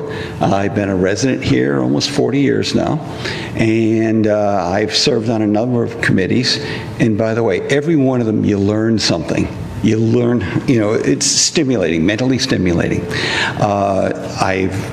Last assignment was on essentially the Board of Assessors, and there was an opportunity to, because of other people making statements about we need help on the senior end of it, so we as a team started trying to see how we can lower ages and create returns and things like that, and create a better environment for our seniors. The opportunity turned out that one of our members was going to have to sign up for 3 years, and they didn't really want to, but we really need him. He's really good, a great member, and so we kind of said, well, let's I'm going to go over and help the seniors. And because what I was doing was kind of at the edge in terms of what you can do and not get yourself in trouble. And I said, no, we can move a lot faster and we can do a lot more. So essentially, I opted out, and I'm petitioning to come over and serve as an advocate for folks in the area of the taxation, property taxes. And we've talked about the deferral program. We've got one family actively coming along. I've been driving to the banks and talking to folks as that advocate. It's working. We're getting really, really close, and hopefully if the U.S. Post Office comes through, we'll have our first. It'll be a history for the town. We're the first time we've ever been able to get a deferral program where seniors won't have to pay taxes, property taxes. They will eventually, but in either case, that's my big program, and that's what I'm after to see how many I can do. And I think I can get about 40 families that are taken care of, that keep them from losing their families. And there's a lot of other little projects out there, but honestly, I'm going to say the same thing. Deb Goodsell is doing a great job, and she seems to work really well with our town manager. and she's creating a happy place. It's kind of like a Boys and Girls Club. Would that be a fair statement? You know, except for old Boys and Girls Club. And there was just adults, excuse me, adults. But there's so many other good things. Pauline is helping people with their insurance policies and things. This is a real vital piece of town, and I'd be honored to be able to join it. And I promised Jane I wouldn't say more than 5 sentences. I'm well over that. And by the way, she's given the other members, the permission to kick me under the table if I say anything dumb and stupid. And so no one's kicked me yet, but I haven't been seated yet, so we'll see what happens. Hey, thank you so much, and I certainly appreciate it. Thank you, Mr. Hold on. Wait, we might have a question. what about I'm running. Any questions? So you're clearly an incredible asset to this town and have been for years. And myself, I've only been here for 2 years. And you as well. And it's clear the dedication and impact you have on this town. Now, where this is a contested seat, that's a wonderful opportunity for the town to really choose the best candidates for these positions. And this is a wonderful problem because obviously everyone here is well qualified. In your clear advocacy, do you think this will aid your advocacy, or could you still do your advocacy outside of being on the board? If you can open doors more by being on a board. And so when I was on the Board of Assessors, we drove down, we talked to a certain bank, and we were able to say, and you're speaking from a position of authority. You also have an email address in the town. And so it does help you to be a member, but honestly, if I'm not appointed, I'm not going away. I'm not going away, never. And so I would help as much as I can for those people. And Pauline and I have already created a little bit of a relationship in terms of what handoffs we're going to have. I'm not going away, but if I don't get it, so what? I'm going to help these people. That's all there is to it. And thank you for putting us in this difficult position, because the town can only win, right. And it's just internally where I would struggle is with a new farm league and having the opportunity to bring somebody into the fold and see the work you've done and that you would continue to do. So that would be the internal struggle. Like clearly you're a no-brainer for any assignment in town, but I appreciate you making this a difficult decision. Thank you, Glenn. My only question was the same thing that Glenn asked, was how being on the council or not would impact your work with the tax program, and I assume that you would still remain an advocate. I would try to be an advocate. You've already answered. Yeah, so. But would I be as effective? I don't think as I would, so there's an advantage for me, but it isn't going to stop me. One way or other, we're going to help them. And the most important question, though, is Jane okay with this? Yes, that is the most important question. Every board, it's work. It's a lot of work. And but you see what you can do for people, and you can see the impact that they have in their lives. And it really is amazing. And having been on the Board of Assessors, you get a chance to look different, see things differently. And you realize that, yes, we do have an opportunity to get better with our seniors. And that's where we got to be going. You know, senior housing, you saw me ask those questions. What are we doing? How can we help that? How can we accelerate that? And yeah, I'm all for, that's what I'm for, you know, I'm one of those people. And one of your fellow, the dynamic trio is Mr. Franco, as it goes. My buddy Lou. We're not there yet. We're almost there. Yeah. He's So up next. You would have. Oh, Lou and I have a great. He was an assessor, by the way, but he won't admit it. No, I'm only kidding. Thanks for blowing my cover. Yeah. Yeah, it's good. I don't have any additional questions other than it hasn't been 40 years yet because I'm not 40 yet. No, that's Okay. true. I'm 39, You're aging I think. me? 39 years? No. Okay. Less than that. I'm only 37. I knew her Okay. when she was really small, and we lived next door to each other. I watched her grow up to be a wonderful young All jokes lady. aside, I appreciate all of your service, Jack, and it definitely is hard when you have new volunteers coming in, but I think that you've got a targeted goal that can really help, and I appreciate you stepping forward as always. Thank you, Amanda.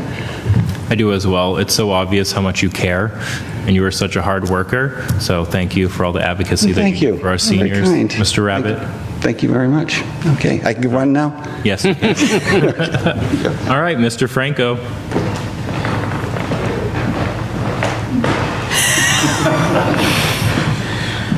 Good evening, Lou Franco, 250 Arbor Street. Good to see all of you. Caesar and Renee, I served with both of you. Good to see you. Select board looks good on you so far.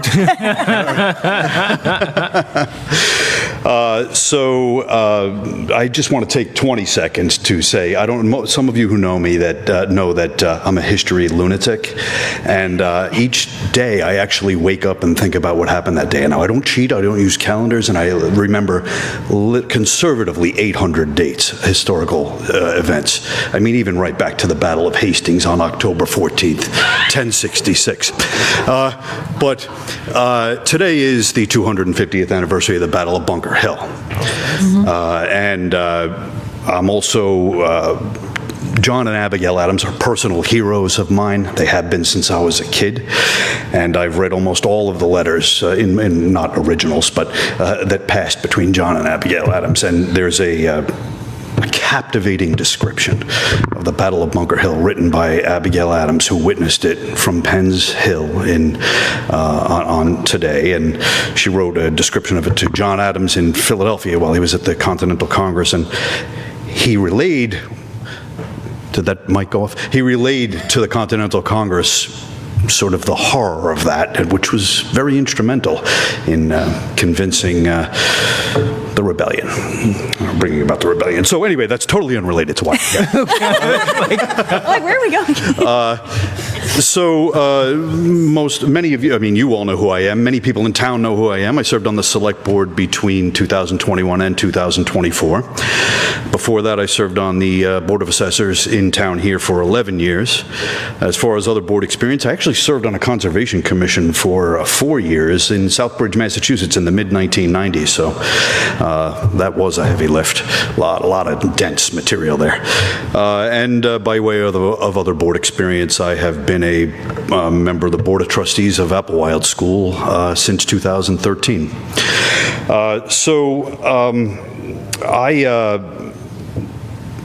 When I ran for select board in 2021, I had a 3 or 4 point sort of platform, a platform, and one piece of that platform was doing something for seniors, doing something about senior tax relief.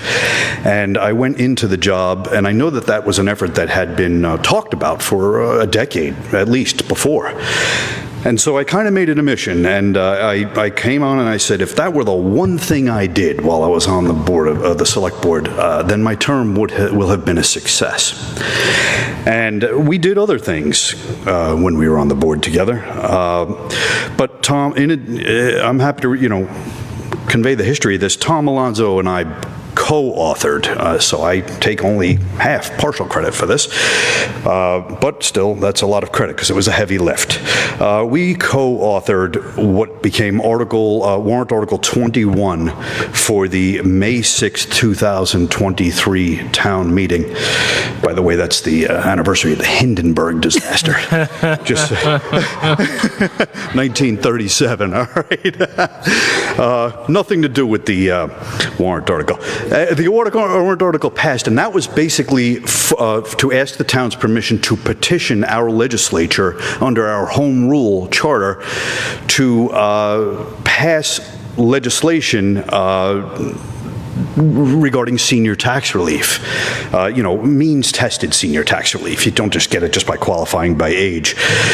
And that became Massachusetts Acts of 2024, Chapter 333. That is the Lunenburg Senior Tax Relief legislation, which was signed into law in January of this year. And when that is what I regard as my major accomplishment. Also, when I was on the select board, I was the liaison from the select board to the Council on Aging. And I said many times during the time I was on the select board, and I still say that was my favorite part of the job.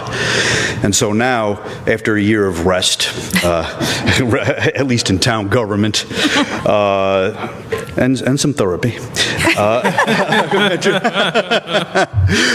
I'd like to come back in this capacity, and I'm asking for your support and to be appointed to the Council on Aging. And I see the role as somewhat differently, because when I was on the select board, I don't need to tell you, you are thinking about all of the moving parts. You need to be thinking when you're budgeting, and certainly when we did the ARPA allocations, if I give something to this, I need to take something from that.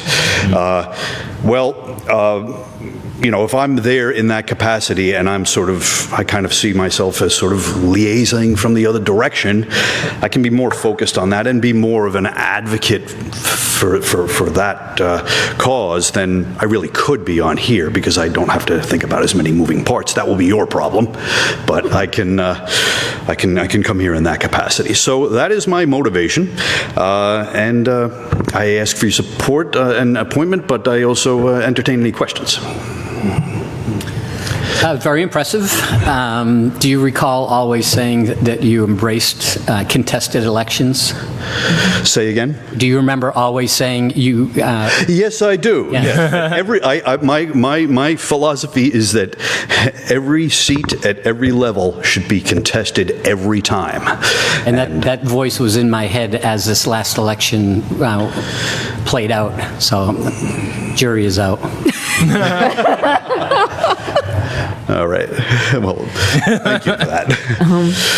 So, Lou, good to see you. Good to see you. I guess I have two questions. One, I think you're the only one of the three who are not retired, unless you've retired? Am I retired? Yeah. No, I am not retired. Okay. I am actually, according to Adult Activity Center and Council on Aging guidelines, I am in my 8th year of adulthood. Yeah, okay. And all grown up now. So, as am I. The reason I ask is the time commitment. How do you feel? I know that was obviously, the select board takes a lot of time, and I know that played into part of your decision to not run again. Yeah. How are you feeling after a year? Good. I feel like this is appropriate. This would be an appropriate commitment. The select board is a much heavier lift, but this is no less important a lift as I see it. There's, again, I don't need to tell you, there's work between meetings. It's not just about showing up at a meeting once a month, but it's going to be lighter for sure. So and I feel like I can do it. You're okay. So yeah. You've recovered after a year. I've almost recovered. It takes that long? Let's put it this way. I've become stronger. Well, what doesn't kill us, yes. Can you speak to, are you planning, like, the tax program, the deferral program, are you still, like, is that an important part of your decision, and can you speak to the impact of whether you're on the council or not as to Like Jack did. The deferral program is Jack's. Oh, by the way, I will say that if I am appointed and Jack's appointed, I will help keep him under control. You'll be the one picking him? So the deferral program is his. Oh, you mean the senior tax relief? Sorry, yes. Yeah, okay. Yes. Yes, I have not walked away from that. As a matter of fact, I have been helping with that behind the scenes. We had a little ad hoc, Tom Alonso, since he co-authored, Jack and Linda McQuaid, getting together to sort of, okay, we wrote the legislation, and the legislation is out there at the 30,000-foot level. Now, how does it get implemented where the rubber meets the road? So I've been involved in that effort as well, sort of behind the scenes. So yes, I would continue with that, and especially this will really be upcoming here, the first year that people are applying for it. It gets implemented, and there are going to be kinks to get out for the first year or two, I'm sure. So do you see any pros, cons to being on the council with respect to the? No, I mean, I would still help with that in any event. I don't see it negatively or positively impacting in either way. Okay. So it won't. Okay. Yep. I don't have any additional questions, Lou, other than just thanking you for your continued service and for braving to come back to us. Well, it's not us, so, it's different. I just will tell you, as something to look forward to, it's a lot more light and airy on this side of the dais. It's good to see you, Lou. Good to see you. All right. Thank you. Thanks. All right, so those were all 5 of the candidates, and as a reminder, we have 4 terms that are expiring June 30th, 2025. So I will open it up to discussion from the board now.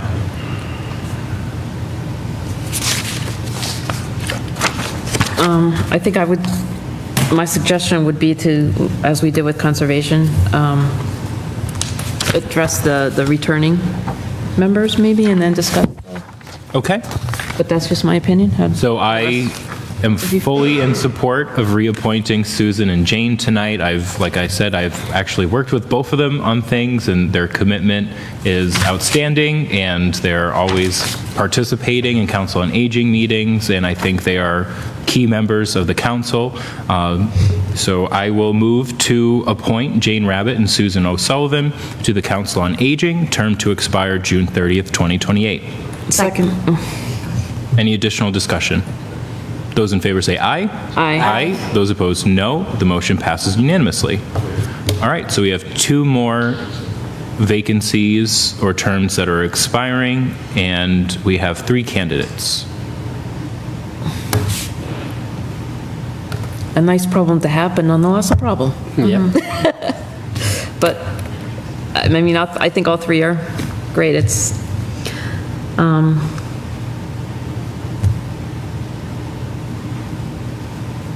I don't know.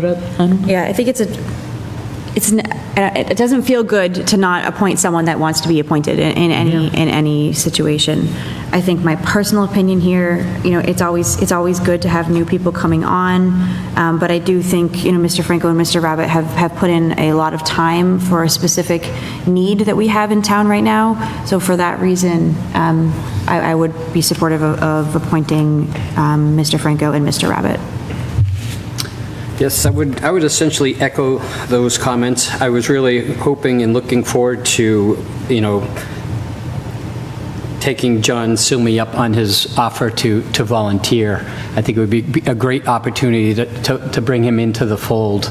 And I think, I really do appreciate everybody, all volunteers who come up here and share the insides of their personal life, and we find it very interesting and learn something new each time. And I do thank each and every one of you for, again, putting us in this difficult situation. And I know the few times I have met John at the Lunenburg Adult Activity Center, as I prefer. He's a great asset to the town, but I think that the timing is just to go up against 2 people in town, Jack Rabbit and Lou Franco, that's a mighty task, and particularly where they're both in the middle of very important work. And Mr. Rabbit's point about having the town email is, a very important point. And just knowing both, or the trio, I know there's two different initiatives here, but with Mr. Alonso as well, that it's near and dear to your hearts, and there's a lot of people that will benefit from that, and I think it's important to see that through. So again, Yeah. I do echo the email comments, especially for some of our seniors. They are often targets of fraud types of things. So having a town email that you're communicating can be a good thing, to have that cohesion and consistency. And I commit to working with John to figure out a good, assuming that's the way it goes, a good fit for moving forward. So I don't think we can go wrong with any two of these three gentlemen. I would say Jack made a really good point about having, being on the council and that helping him continue the work. John I know because he's my neighbor, and Lou I know because he sat here and here. I'm looking for things. I'm looking for reasons, right? So I can see both sides of the coin. I can see the fact that John spends a lot of time at the senior center, is more in touch maybe. I can see Lou's work with the senior, the tax. I'm going to mess it up, so I'm not even going to say it. So I'm trying to decide between John and Lou, and I don't have a strong feeling, really, honestly. It's hard to split that hair. So I think bringing the work that Mr. Rabbit is doing right now into the fold officially of the Council on Aging will really help that effort. And I think Lou Franco and all of the connections that he made when he was the liaison for the Council on Aging and his understanding of how the council actually works leads me to think that they are the front runners, and I would prefer appointing them right now.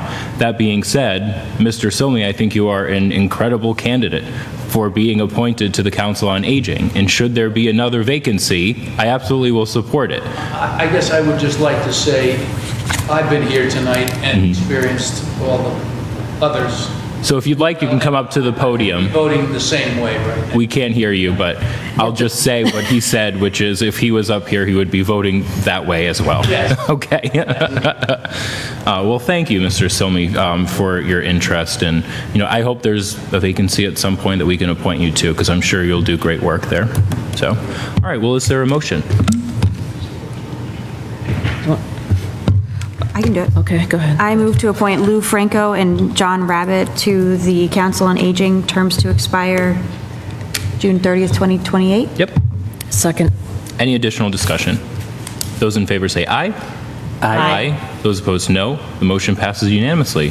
All right, thank you all for applying and coming in tonight. I hope you all have a good night. Lou, Jack, make sure you go get sworn in. And Mr. Silmy, I really hope that we see you again and we find somewhere to appoint you to. I'm sure that's... I'll work on them. Good. All right, take care, everyone. Have a good night. Have a good night. All right, we have one more. We have Brian Vigneault here. So I'd like to welcome you up to the podium. I know we had a chance to talk to you, what was that, 2 weeks ago now? Yep. So I believe you may have looked into PAC, maybe you've spoken to some members of the committee? Okay. I looked at the minutes and got an idea of what PAC does and what exactly their goals are. But just to start, hello, I'm Brian Vigneault, and I live on 570 Townsend Harbor Road. I've lived here my entire life. After a long fight with a chronic pain condition, I'm looking for a way to reconnect with my community. In serving on the Public Access Committee, it looks to be a great way to achieve that. Before I fell ill, I worked at the TJX companies, providing technical support for all the stores, as well as being the team lead for several network replacements after a hacking incident back in the late aughts. Today, I'm currently working on getting my cybersecurity certification. I can talk, I swear, at Mount Wachusett, and I got my A+ certification last year. So I'm really starting to shake off that rust. And while I'm not too familiar with the video creation side of public access, I'm very familiar with the logistical side, like all the communications, all the storage needs. So I kind of do feel, my hope is that I can help you guys navigate the quickly advancing technical field. Any questions? Anyone have any questions? No, I think we spoke, what, a couple weeks ago? We did, yep. So stormwater's off the table, huh? Admittedly, doesn't fit my skill set all that well. Okay. Thank you, though. Thank you for... Very welcome. So you met with folks from PAC? I didn't get a chance to, but I did get to talk with Steve briefly over email, and I did take a look at all the minutes just to see what they deal with on a week or monthly basis. And a lot of this stuff looks like stuff that I worked very similarly at TJX, like working with other people, make sure we're all following the same procedures, making sure we're all following the same plan and ideals. The only thing that I feel I lack with the public access is I don't really know too much about how TV works itself, but I am willing to obviously learn and adapt. Okay, great. All right. Well, thank you. Do you have any questions? I don't have any additional questions other than thank you for stepping forward and doing your research, and we appreciate all of your efforts. Looking forward to having you serve. Yeah, same here. It looks like it aligns really well with your interests, and it would be a good opportunity for you, and I'm sure you'll, do some good work on the Public Access Cable Committee. Thank you. So, is there a motion? I move to appoint Brian Viano. Viano, yep. Good. To PAC for a term to expire June 30th, 2028. Yes. Second. Any additional discussion?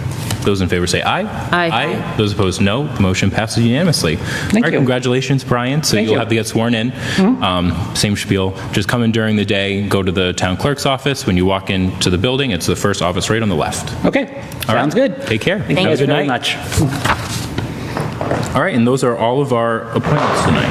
I just want to comment that Sure. I've been not corresponding with the candidates, but it is so exciting to have been announcing all of the vacancies for months to see such a robust turnout. So it's really great to see these. And we still boards have and more, committees filled. too. So We do have some more. There were a few people who weren't able to come in tonight, and I believe there was additional applicants. So we definitely have more appointments to consider in the coming weeks.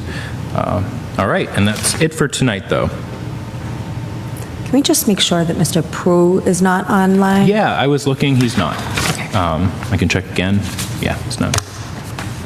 All right, so up next, we have the fiscal year 2025 quarter 3 financial report presented by Ezekiel Ayala, our finance director.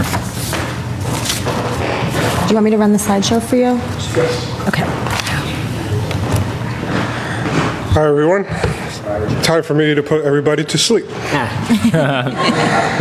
All right, so this is quarter 3 through March 31st. I know this is late. I submitted this quite a while ago, but vacations, town meeting, timing hasn't been right. So, that being said, next slide. Yeah. So we'll go over the revenues, fiscal year comparisons, year-to-date revenue by category, state aid, local receipts, miscellaneous not recurring. I included Bartholomew Q3 trust fund reports only for the board's view. I won't go over them in detail. We'll go over revenues by category, again, local receipts, state aid. In particular, expenditures overview, fiscal year summary, total remaining in year-to-year comparison, budget versus actuals by department. Next slide is the revenues overview. Total revenue collected was $39,160,000, 78% of the total projected revenue for the fiscal year. Investment income seems to continue to be an outlier. We'll see how that happens in the near future, but total investment income collected was $430,640, which is 344.5% above as the estimated revenue. Can we interrupt? Yeah. Yeah, that's... Okay. Can you speak to that? I think the investment income over year, we had talked about it during this budget season. We have estimated conservatively throughout the year, but there's been obviously the political landscape with the election and things like that. The investments have been skyrocketing. We don't know how long that will last, but we have the new prudent investment rule we put in at special town meetings, so that diversifies our trust fund portfolio to the 60-40 allocation, where before it was more conservative. So I think we may, it's hard to say what things will land with the current administration. And if I could just jump in here too. So when we're seeing 344% increase over one of our revenue sources, and we know we're having budgetary challenges, some people might be asking, why don't you increase your revenue estimate? First of all, this is very unpredictable revenue stream. But second of all, there are other, as he goes along, there's other receipts that maybe aren't doing quite as well, but this helps us get to the overall estimate of our revenue. The reason I asked was because of the prudent investment rule. So when did that change? When did those investments change? So the official documentation, the official documentation came from the state, the approvals, so from the town clerk. So as of April 1st, it's a new prudent investment. Really short. Will go in. So the last, this is through quarter 3. Quarter 4, we'll see the impact on that. Okay, so this is not from. No. Okay, that's what I was wondering. Okay. No, this is market. Okay. Yeah, hopefully. Okay. Any questions before we move on? Okay. This is a quarter 3 comparison to prior year quarter 3s, just so the board can see the comparisons where we're at, where we lie year to year. We're pretty much in line. A little higher than last year, but it seems that I think the investments again are making that impact. Slide is the quarter 3 revenues by category. You'll see each category on the left. Original estimated, if there were any adjustments made. And this is a report directly out of Munis. It's not any data that I manipulated. This is the actual numbers. Next slide. This is just, the next slide is just an overview. State aid collected was 75.3% of annual estimate, or $8 million. State-owned land is 74.8%. Chapter 70 school aid is 75%. Charter tuition reimbursement is 35.5%. And unrestricted general government aid is at 74.8%. So we're basically right on line for quarter 3. Here you'll see the detail for the state aid. You'll have state-owned land, veterans abatements, things like Chapter 70 school aid, charter tuition reimbursement. So again, we're at 75.3% for our state aid. Next slide is the local receipts overview.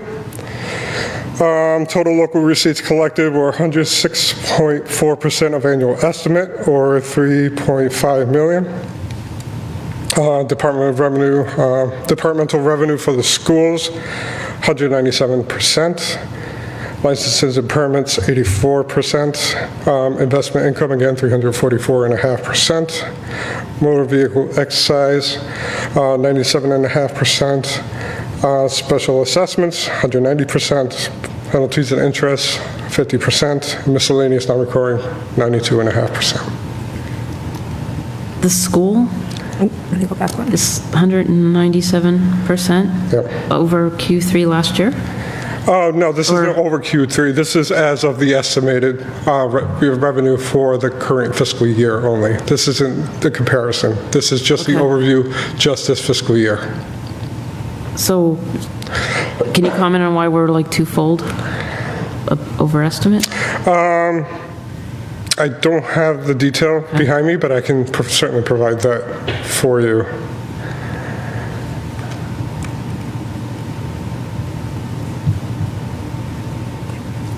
Okay. I'm just curious. No, I can certainly provide it after. think we're also only talking about, when I go to the next slide, actually. Is it just the? It's like a the denominator? $11,000 item. Yeah, 11,000, so we got 22,000. 22,000, so it depends on, yeah. I got it. Okay. I can give you the details. No, that's detailing. The local receipts to quarter 3, here are the details. The previous slide was just an overview. This is the actual detail, if you need to look at. Next slide. Understanding miscellaneous non-recurring revenues. I think this had come up many times to the Budget Task Force, Select Board. I think I pulled this slide together just as kind of a definition. Miscellaneous is revenues outside of our regular sources, one-time or infrequent, unreliable, or future budgets. Examples: sale of town lands, insurance of legal settlements, unexpected gains or refunds, and borrowing proceeds, either bonds or in bands and things like that. Best practices is used for one-time expenses, capital projects, stabilization fund deposits. Do not fund ongoing salaries or operations out of this. It's unreliable. There's certainly risk of misuse. You can create structural deficits if you depend on this type of revenue. Can lead to future tax increases and service cuts if for some reason we have a drop in the next fiscal year. Key rule: match one-time revenues to one-time expenses. Any questions? Next slide is the miscellaneous non-recurring. Where we're at as of this year is 92.5%. It's the details. Our net metering credits is our solar credits. It's not actual cash. It's credits we receive on our electric bills. So it's essentially a savings, but you recognize it as revenue. Next slide is the trust fund reports. Like I said, I don't plan on going into this on detail. It's just for the board. And it continues, and here's the OPEB balances as well. All right, that was pretty quick. Like I said, I put everybody to sleep, so. No, that was good news. That's good. Any questions before we move on to expenditures? I don't have any. Total expenditures, okay. Total expenditures for the fiscal year through quarter 3 were $33 million, or 70.6% of the total budget. Again, his revenue comparison, I don't know what happened with my line there, but you'll see the bars. So we're pretty much in line as every year. Next is the budget versus actuals by department. This is for the board to review. I don't see any as I review these month to month, I don't see anything that pops out that's an outlier or an issue. We're pretty much, our controls are in place to keep the budgets in line as they should be. And next slide, it just continues on. And that's pretty much it. That's all I have for expenditures. So no outliers or? No outliers. I mean, the snow deficit is constant. We just made a whole town meeting. I don't see any outliers. The elections line was over, but that's because we had the election this year was the big one. We receive a state reimbursement this year to offset that. Oh. So that's basically back at normal. Any other questions? When is this year-to-date report from? This is from the end of Q3? Yep, this is the end of Q3 through March 31st. Okay. And are we still trending okay as we are now? Yes. Have we done? I mean, I know I'm into the future now, but we are definitely in the end of June, and you can tell. There is we are in the famine stages of the annual budget, and July 1st can't come soon enough, but we are doing okay. I've lived it. I'm still living it. Any other questions? No. Nope. Thank you for putting this together. Absolutely. Yeah, thank you, Ezekiel. I just wish I could have come sooner, it's just the timing. That's okay, we understand. No, and thank you for being here so late. All right, thank you. Yeah, it's your We'll full see you day again today, so soon. thank you. Good night. All right, town manager report. Okay. All right, so I was going to talk about the planning MBTA event last evening, but that was announced. I just want to add a few more details to that. So there is, again, the discussion, the session tomorrow morning at 9:30 at the Adult Activity Center. The planning board is currently considering 4 different options for zoning, and so they are going to be meeting on June 23rd, which is next Monday, to decide which plan they're going forward with. I think it's important, if folks really feel a certain way about a particular plan or not, that they do provide that feedback, because once the planning board commits to a plan, the consultant is only going to draft the bylaw around that plan. So once we get to town meeting in the fall, it's really an up or down vote, not a this or that vote. Paving has been completed on Malpas Road and Eastern Avenue. Paving the Reservoir Road, the small section was milled, and paving is scheduled for next week. Departments are actively working on closing out their FY25 accounts and requesting necessary encumbrances. I do want to point out that the financial offices, although the fiscal year closes June 30, they remain incredibly busy throughout the summer months closing everything out. So just if folks are relying on the finance director for information, just be mindful that it might take a little bit of time, because his top priority is closing out FY25. At the last meeting of the Select Board, I informed the board that the town had received notification that the owners of 222 West Townsend Road are intending to sell their property, which is in Chapter 61B status, recreational land, and that we had sent out notification to various boards for input. I've actually received a lot of that input back already, but town council deemed the notice insufficient. So they are going to, I did talk to the realtor who's working with the family. They're going to be resubmitting in the next couple weeks or so. I will be reaching out back to those boards. I don't think they're going to need another vote unless things change substantially, but just a little update on that. Last week, I held a training for staff on records retention and destruction. The training was held primarily because staff is working on cleaning out all of the 3 rooms of documents at TC Passios. Staff was provided on information on how to review and purge their records in accordance with state law. And tomorrow, the finance director is holding an accounts payable training for all staff that processes payables. We are planning on having more of these types of things regularly and making them available to employees going forward. I think training is great, and I can't say enough good things about training. The Adult Activity Center Director and the Fire Chief met last week to discuss the SAND for Seniors program.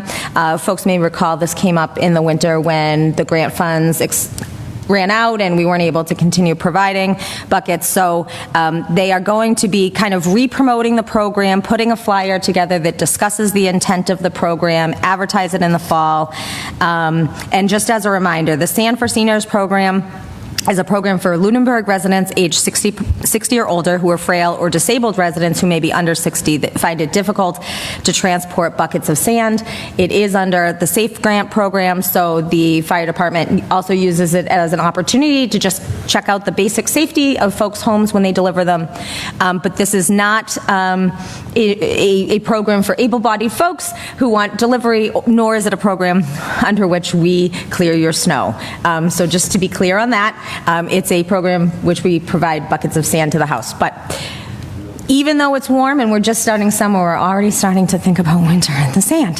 Town offices are going to be closed on Thursday, June 19th, in recognition of Juneteenth. For project updates, no updates of significance this week. Departments are really transitioning out of current projects and prepping for their FY26 capital projects. The administrative assistant for planning position and offer was just accepted today, so I'm very excited about that. We still have the dietary aid position. The land use director position, last we spoke, we're talking about reconfiguring that position. I hadn't at that point met with all of the stakeholders. I had only met with the planning board chair. Since then, I've met with the chairs of ZBA and Conservation Commission, and building commissioner has been involved through the whole process. And thus far, everybody has been supportive of the proposal. I have now I am waiting for Labor Council to get back to me on the method by which we can revise this job description. This one might be a little bit different. I just need to touch that base first, and we'll go from there.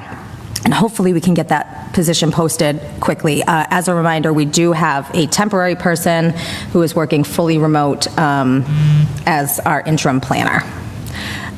Communications and IT manager, internal posting expired today. And then vacancies, we know we have one additional vacancy on the APDC, but we have 2 vacancies that I have not seen anybody, maybe they've gone to other boards, but I haven't seen anybody applying for. So the Board of Assessors has a vacancy because that's an elected position. It will be a joint appointment of the Select Board and Board of Assessors. And the Planning Board, which is also elected position, has a vacancy due to Glenn's joining us on the Select Board. So, so that is a joint appointment for the Select Board and Planning Board. Those 2 boards are very important, as folks know. So if folks were maybe thinking about it and didn't run but want to apply, the process now is that you would apply to be on those boards. And that concludes my manager's report. Oh, Stormwater Task Force is forgotten. Forgotten. No, never. No. Never forgotten. You have 1. Any questions? Yeah, I do have one. The 222 West Townsend Road. Yes. What boards did you reach out to? Conservation, open space, agriculture, the land trust. Did you reach out to Parks? I did not reach out to Parks. Parks is not on the list. Well, it was mentioned at their recent meeting, only because it's recreational land. I don't know. That's a good idea. I will make sure that Parks is seeing it. I think it came up at maybe, I don't know, their last meeting, a recent meeting. Okay. I'll have to renotice it anyways when the new one comes Yeah, in, so I'll make that's what- sure yeah. to, yes, thank you. I'll make sure to send it to Parks. Okay. Any other questions? No questions, other than I still firmly believe that the end of the year and the start of the year shouldn't be next to each other. There should be a break in between to allow staff to close things out. And also, really happy to hear about the staff training. That's fantastic. I think it's good for all staff to be involved, you know, to have those little opportunities when their niches come up. So, great job, and thank you. Mr. McLeod, any questions? Nope. No? All right. Thank you very much. Thank you. All right, moving on. What do we have? New business, license agreement for 21 Main Street between the Town of Lunenburg and Henry and Jacob Realty LLC at 21 Main Street in Lunenburg. And to the town manager, I'll have you speak to the history of why we're doing this. Sure. So included in your meeting folders, which I don't know, actually, maybe for the public, this is actually worthwhile to take a minute and share this. If you just give me just a second, let me pull the document up. Are we sharing the agreement? Is that what you're pulling up? Not the agreement, the map that's on the back of the agreement. Oh, got it. So let me just share. It's interesting. It was discussed at town meeting, so what an opportunity. Okay. All right.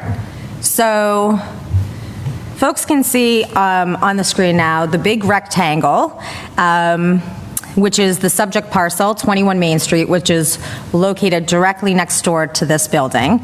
And then you will see on the bottom part of the design, or the plan, you will see Lunenburg Town Hall.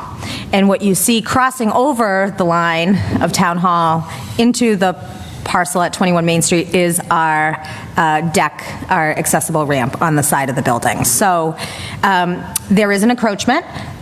So that is what we are talking about, is that land that's in the shaded area, existing deck, where our ramp is on our neighboring property. So I'm going to stop the share now. So ultimately, the owners of 21 Main Street are looking to sell this property eventually, and this is an issue that they're going to need to clear up, to clear title before they move forward. I would anticipate that this is going to be a warrant article at the fall special town meeting for the town to acquire a permanent easement, but in order for them to proceed at this point, there's a license agreement. And so the license is for $1, and it is for the purposes of installing, maintaining, repairing, replacing, and anything incidental thereto, the deck, ramp, and walkway in the licensed premises for access and egress to the town hall. So other than, that's really the main part of the license, but I'm happy to answer any questions that I can. Did members have an opportunity to read through it? Are there any questions? I read through it and have no questions. Yep, as have I. Yeah, I mean, this is outside of my realm of knowledge, other than reading through it. I would assume, you've done all your due diligence and it's gone through council and all of that stuff, so. Yep, we have worked with our town council on this, and we haven't drafted yet the language for the easement, but we will. Okay. But yes, council has been working right along with this one. Yep, and I am appreciative of our neighbors that they are willing to do this, to work with us on this. All right, well, if that's the case, is there a motion to, I guess, authorize myself to sign the license agreement on behalf of the select board? So moved. Second. Any additional discussion? Those in favor say aye. Aye. Aye. Those opposed, no. The motion passes unanimously. All right. That was it for new business, so we're going to fly through old business now. So FY 2026 Select Board and Town Manager goal setting. I think we should wait until we have the full board to discuss and finalize this. Is that okay? Mm-hmm. Okay. Sorry. No, that's okay. No issues at all. Discussion on sick leave bank policy. So Jen is still collecting feedback from the unions. There's one thing that we should at least start thinking about for when we pick this up, which is how, whether or not, and if so, how we would like to implement an appeals process. So it's something that the select board could potentially do in executive session. That's one option. So start thinking about that, and then when we have the full board, we can discuss that. Any other discussion points on that tonight? And I just want to say that the unions have been great, and so far all the feedback has been generally positive with some minor tweaks and twists there, here and there. But And there is, I guess I'll point out, I'm sure members know that the town manager did update the draft, so those tweaks are there and it's up to date. And I don't know if members have had a chance to look through it. I have, so it is up to date. So review that as well for the next time that we pick this up. Yeah, I have one question only because maybe I missed it. When we first discussed this, I thought there was a condition where if you withdrew from the bank, you had to wait 3 years to get back in. Well, originally, there was no option to get back in at all, if I remember. There was an option, there were two options, I believe. so, yeah, the way that it was kind of discussed after that is that, and I just lost my document, come on, is that there was, originally presented, there was an option that you could never get out, or that you could get out, but then you had to have a waiting period to get back in. Folks did kind of come to consensus that the option to never come out is a bit too draconian, but once out, you're out. They did not want people ping-ponging in and out. Yeah, okay. I didn't capture that. That was the only thing. Oh, I see what you mean. I didn't see that when I read through it, but I accepted all changes. Are you looking at the red line? Oh, okay. I accepted all the changes. Oh, so you're not going to be able to see it now? Yeah. I did look at the red line and saw the comments, but... Wait, if you accepted it, does that mean it accepted it for all of us? No. Actually, there's a PDF of the final, right? I'm looking at the final one now, yeah. I don't think... I have other questions, but I'll wait till we have the full discussion. But that was one thing that I was like, well, that's missing, isn't it? Well, do you want to just go through them now so we can maybe just know what they are and maybe make progress if there's... Yeah, if you want to know my questions too. So one was, could we run into a situation when you withdraw more days than needed? You think, I'm going to be out for 3 weeks, but I heal really fast and I'm back in 2. I think that's an easy, you just give the the days back, but that needs to be captured. Okay. I had the appeals process, and, hold on, because I made notes on here. This does not include school employees, correct? Correct. Do we need to call that out? I don't think so. Oh, okay. Number 10, under the sick leave bank committee section, it says that the select board will be given a report with the at a minimum accounting, number of members, blah, blah. I think that should also go to program participants. Okay. I think there's one more. Maybe two, I think. So under benefit eligibility, number 3, members who enrolled after initial program eligibility, in parentheses, during open enrollment, but their initial program eligibility could be outside of the open enrollment period, right? A year from their start date. So this is what we were trying to capture in this one, and if the language doesn't do it, it's good to know. Well, it didn't do it for me, but. So that if you enroll at the initial time you're eligible, so that 1 year mark, that you can immediately start using the bank if you needed to.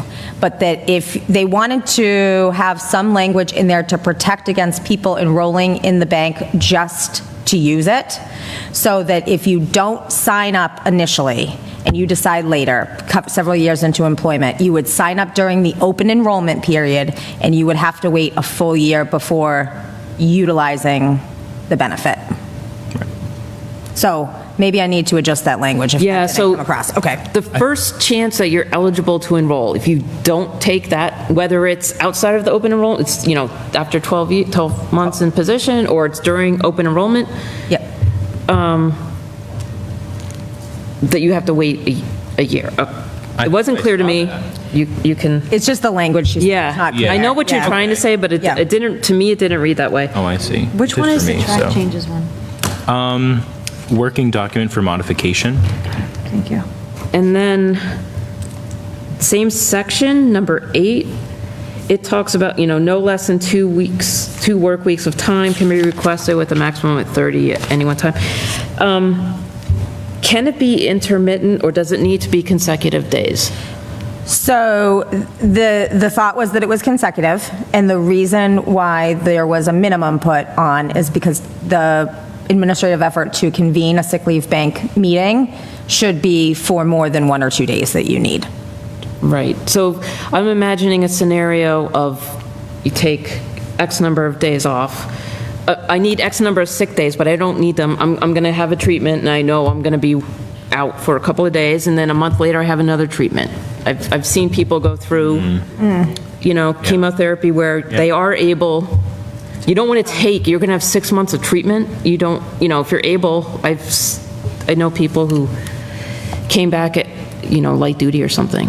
Let me bring that back. Yeah.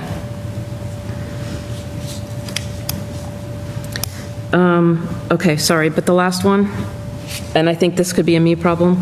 Number 1 of that section, I was confused with, I think the language, to utilize program, you have to exhausted all your, time, blah, blah. And any other paid leave within the next 3 months. Yeah, I was confused by that too. Okay, so the language, the way we had it originally, it says you must have exhausted your time. Yes. But then we said that you could apply in advance. Okay. Yes. So it's just basically trying to capture that you can apply in advance of something. So if you're gonna run out in the next 3 months, you can apply in advance. Okay. I think the language could be made more clear, because they're given all their sick time up front, right? It's not, we don't have the accrual. Or do we have an accrual? Because then I'm going to have another question. Well, not yet. I know not yet. I know not yet. But it's possible. So this would be written based on the current situation where you're given all your sick time up front, so you know when you're going to exhaust it. The accrual is a little, I'm going to exhaust my accrual by the time I'm going to have this procedure. but I'm going to resume accrual after, because my question about the accrual is, do you accrue time while you're on leave? So. And we can address that when we get to that point. But yes. That's it. These were really great. So if folks have other initial thoughts, it's actually helpful to hear them before I go back. I have meetings scheduled tomorrow, so. All right, any other discussion on this tonight? All right. Thank you. Thank you. Tax investigation report, I have not received it. I'm going to try to hopefully receive that so we can review it at our meeting on July 1st. If we don't, maybe we should just consider approving what was submitted to us. I don't know if we want to keep going meeting to meeting to meeting like this, but. Well, I will say that on the July 1st meeting, I do have the assessor preparing a presentation on not a reaction to the report, but really what the DOR directives were and what the office has been doing to address things already or what their plans are to do. So I think we should at least maybe keep it on for one more and maybe we'll get some. Yep, for one more. One more. All right. 56 Carr Ave. Any update on the appraisal?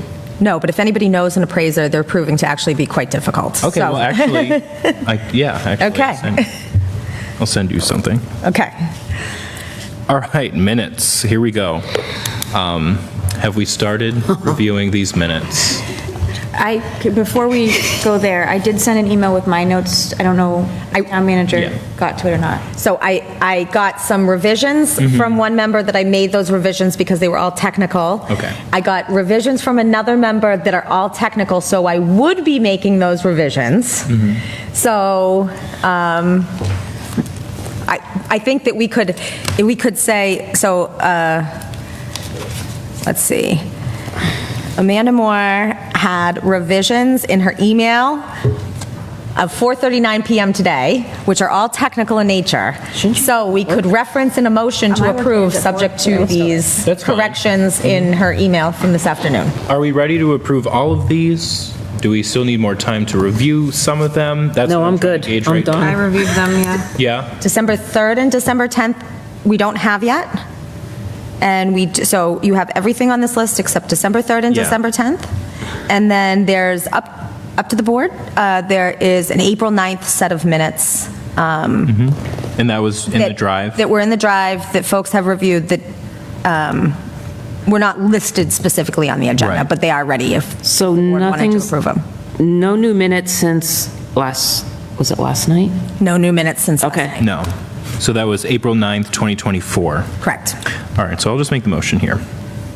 I move to accept the minutes for January 16th, 2024, February 13th, 2024, March 12th, 2024, March 26th, 2024, April 2nd, 2024, April 30th, 2024, May 21st, 2024, June 11th, 2024, March 19th, 2025, May 22nd, 2025, April 9th, 2024, with all revisions that have been submitted to the town manager.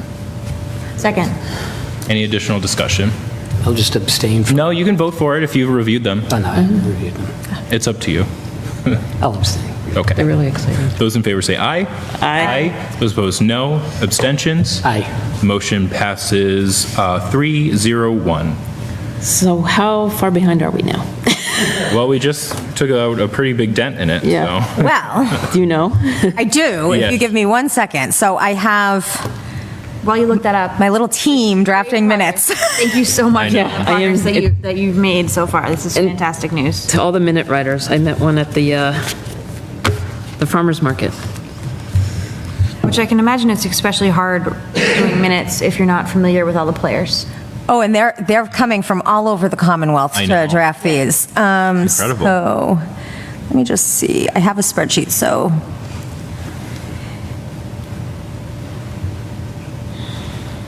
For minutes that have not been assigned whatsoever, including executive session minutes, we have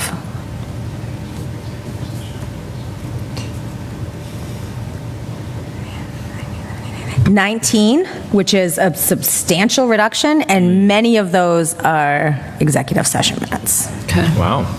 We're almost there. That's great news. We're getting there. Yeah. We are getting there. We are getting there.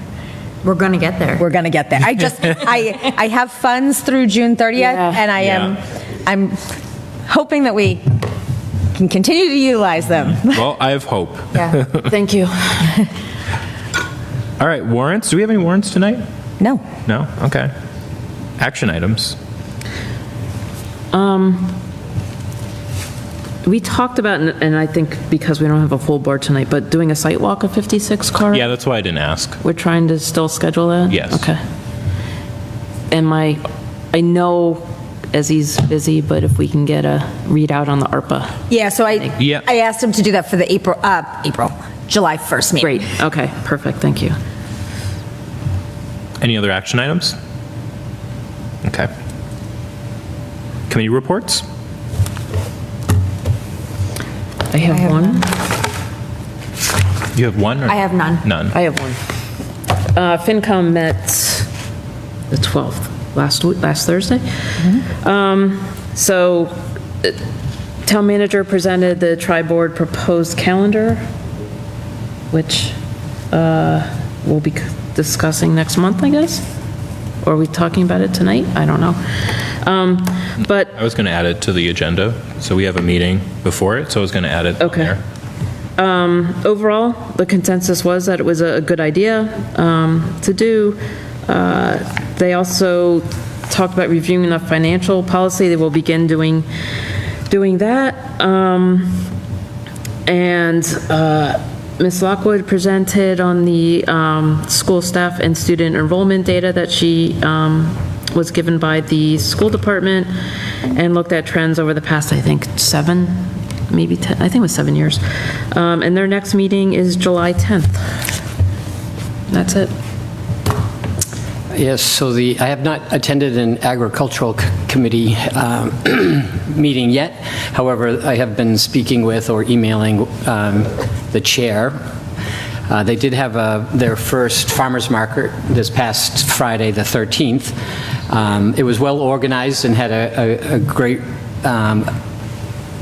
attendance of vendors, a good mix of, typical farms as well as other farms. So it was a good mix. It wasn't just vegetables. I mean, there was a few crafts, but they were still farm related, but it was really well organized. And it's, from my perspective, it seemed like it was very well attended, and they could not have asked for a better weather day. Yeah. And so they will continue to have the farmers markets on July 11th, August 8th, and September 12th. It looks like that works out to be the second Friday of the month, July, August, September. The planning board did hold, as was alluded to earlier, a dual meeting with the Open Space Committee, and that they spoke about the 22 West Townsend Road, and did not express any interest in it at that point. We'll see what their second vote will be. And of course, the planning board also discussed a little bit about the MBTA Communities Act and the upcoming information sessions that were already referenced. I think it is important at this point to again reiterate that they are looking for a 5th member. Having served 1 year there before moving to this position, I do highly recommend it. And it is, the pleas can't be underestimated. The importance of pleas for assistance on those boards cannot be underestimated. They are effective. We saw the results of that tonight. So if anyone has any questions, certainly reach out to the chair or any member of the planning board or myself. Would be happy to facilitate any questions or interactions you want to have with them. A simple first step would be to attend a meeting and just watch. That's what happened to me. So I also am the Library Board of Trustees liaison, which is a tough undertaking, following in the footsteps of Michael Ray Jeffries. He is as beloved there as he seems to be everywhere, and I certainly hope to not disappoint in my role there. It's a fabulous group of people that I was better for having met everyone there. It ended up being pretty long because it was actually a reception, so I had, dessert and all kinds of treats. So after that, we had so that reception was for acknowledgement of the long-term service of, and I'll apologize for the names, but Donna Saya, and Dick Mayu, M-A-I-L-L-O-U-X. Maybe I get that right. I don't know how to pronounce Mayu? it. Mayu? Well, Dick. Everyone called them Dick. So very impressive people, and clearly had a big impact on the library. And they did also welcome two members, Robin and Stephanie. And I also had the opportunity to meet many members of the Friends of the Library, which is a very important group for them. And I think that's about it. I keep meaning to ask you about the other assignment I have for Mart. Yeah, so I don't know if they have any meetings coming up soon. I can get you on those email lists. I've been remiss on that one. I keep forgetting about it. That's okay. Let me make a note. I'll do that. So Mart and MMPO. All right, thank you for reminding me about that. All right, upcoming meetings, July 1st, July 8th, which is going to be our first joint budget session with the Select Board, School Committee, and Finance Committee, and then July 15th, the regularly scheduled Select Board meeting. Public comment, is there any public comment from the public? I believe that's Mr. Rogers. I don't know if I'm right. Let's see. You're muted, though. He's on the phone. He has to press star. What does he have to press? Oh, hold on. Let me see if I asked to unmute. Star 9. Star 9. Oh. Hello? Hi, we can hear you. Hi, can you hear me? Yes, we can. All right, great. Technology is great. Dave Rogers, 82 Highland Street. I was right. Two things. You passed over the first opportunity for public comment right after the financial presentation, which was unfortunate, but that's fine. I got on this. Mr. Rogers, if I may just mention, I actually brought it up a little bit on the agenda, so I did it after announcements, and then I did the scheduled meetings after that. So I know it was posted on the agenda like that, but I did move it around. So we did do that. All right, that's fine. It's not a big deal, but I just wanted to, part of it is my lack of technology. Anyway, I'm calling about a quick update on the sewer department. As a frame of reference, we had a real Donnybrook with the vendor that took care of all of the billing for us. And the bottom line is, or was, that we were unable to send out bills and that sort of thing. So I was looking for an update on that because I would think it's a substantial amount of money, and I just was wondering how we're doing on collections, et cetera, for that department.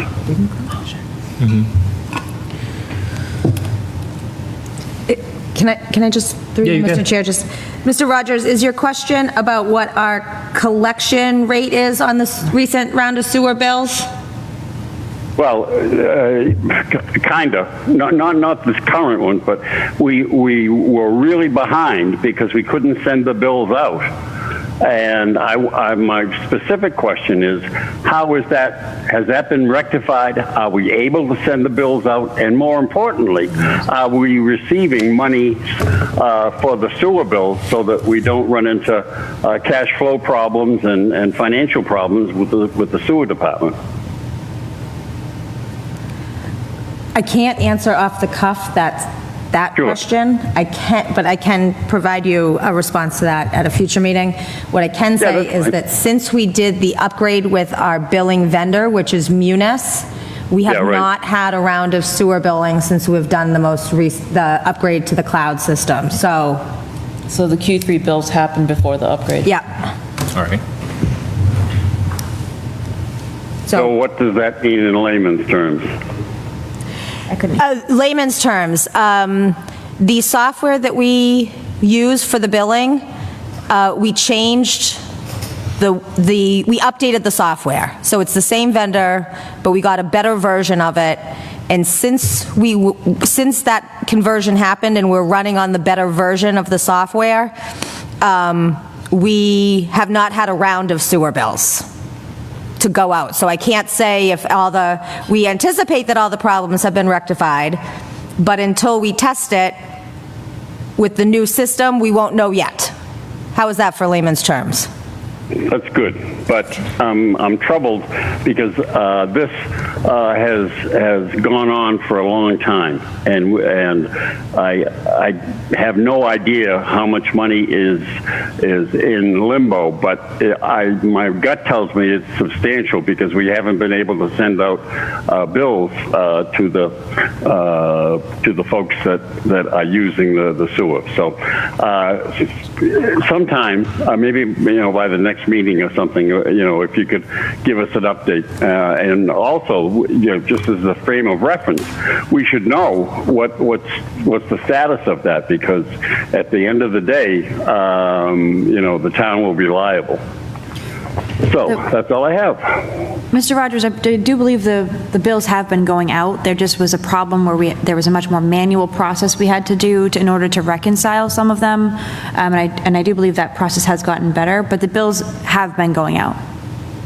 They have been going out. Correct. Well, that's fine. I don't want to belabor the point, but I've not heard anything about it, and I was just curious because I'm sure it's a bunch of money. But if that could be checked on, and that would be great. Thank you so much. And Sewer Commission meets a week from today. All right. Okay. Thank you, Mr. Rogers. All right. You have a good night. Thank you again. You too. Any other public comment from the public? All right. Seeing none. Any public comments from the town manager? No, Mr. Chairman. Any public comments from the board? None. Nope.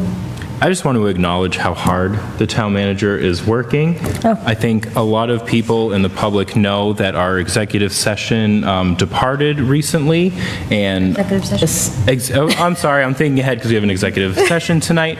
Our executive assistant departed recently, and there are a lot of times where the town manager is in the office by herself, and she is just a one-woman show a lot of this time.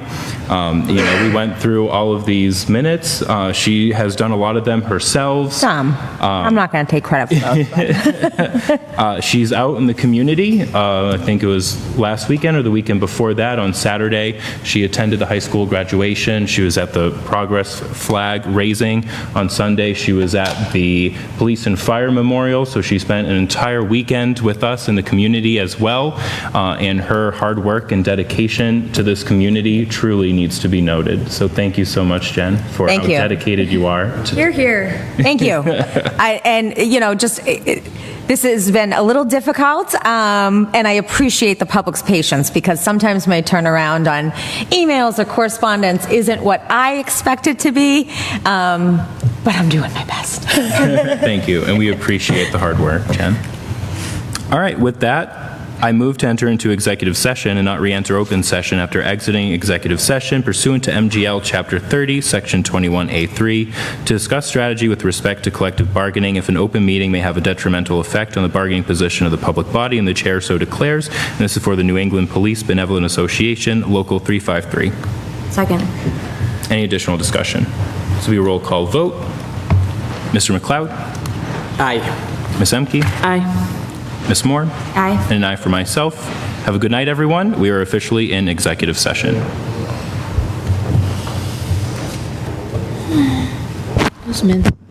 Recording stopped. And they're all big commercial grade, really are. And you're going to, I'm seeing numbers, I saw a number around 100.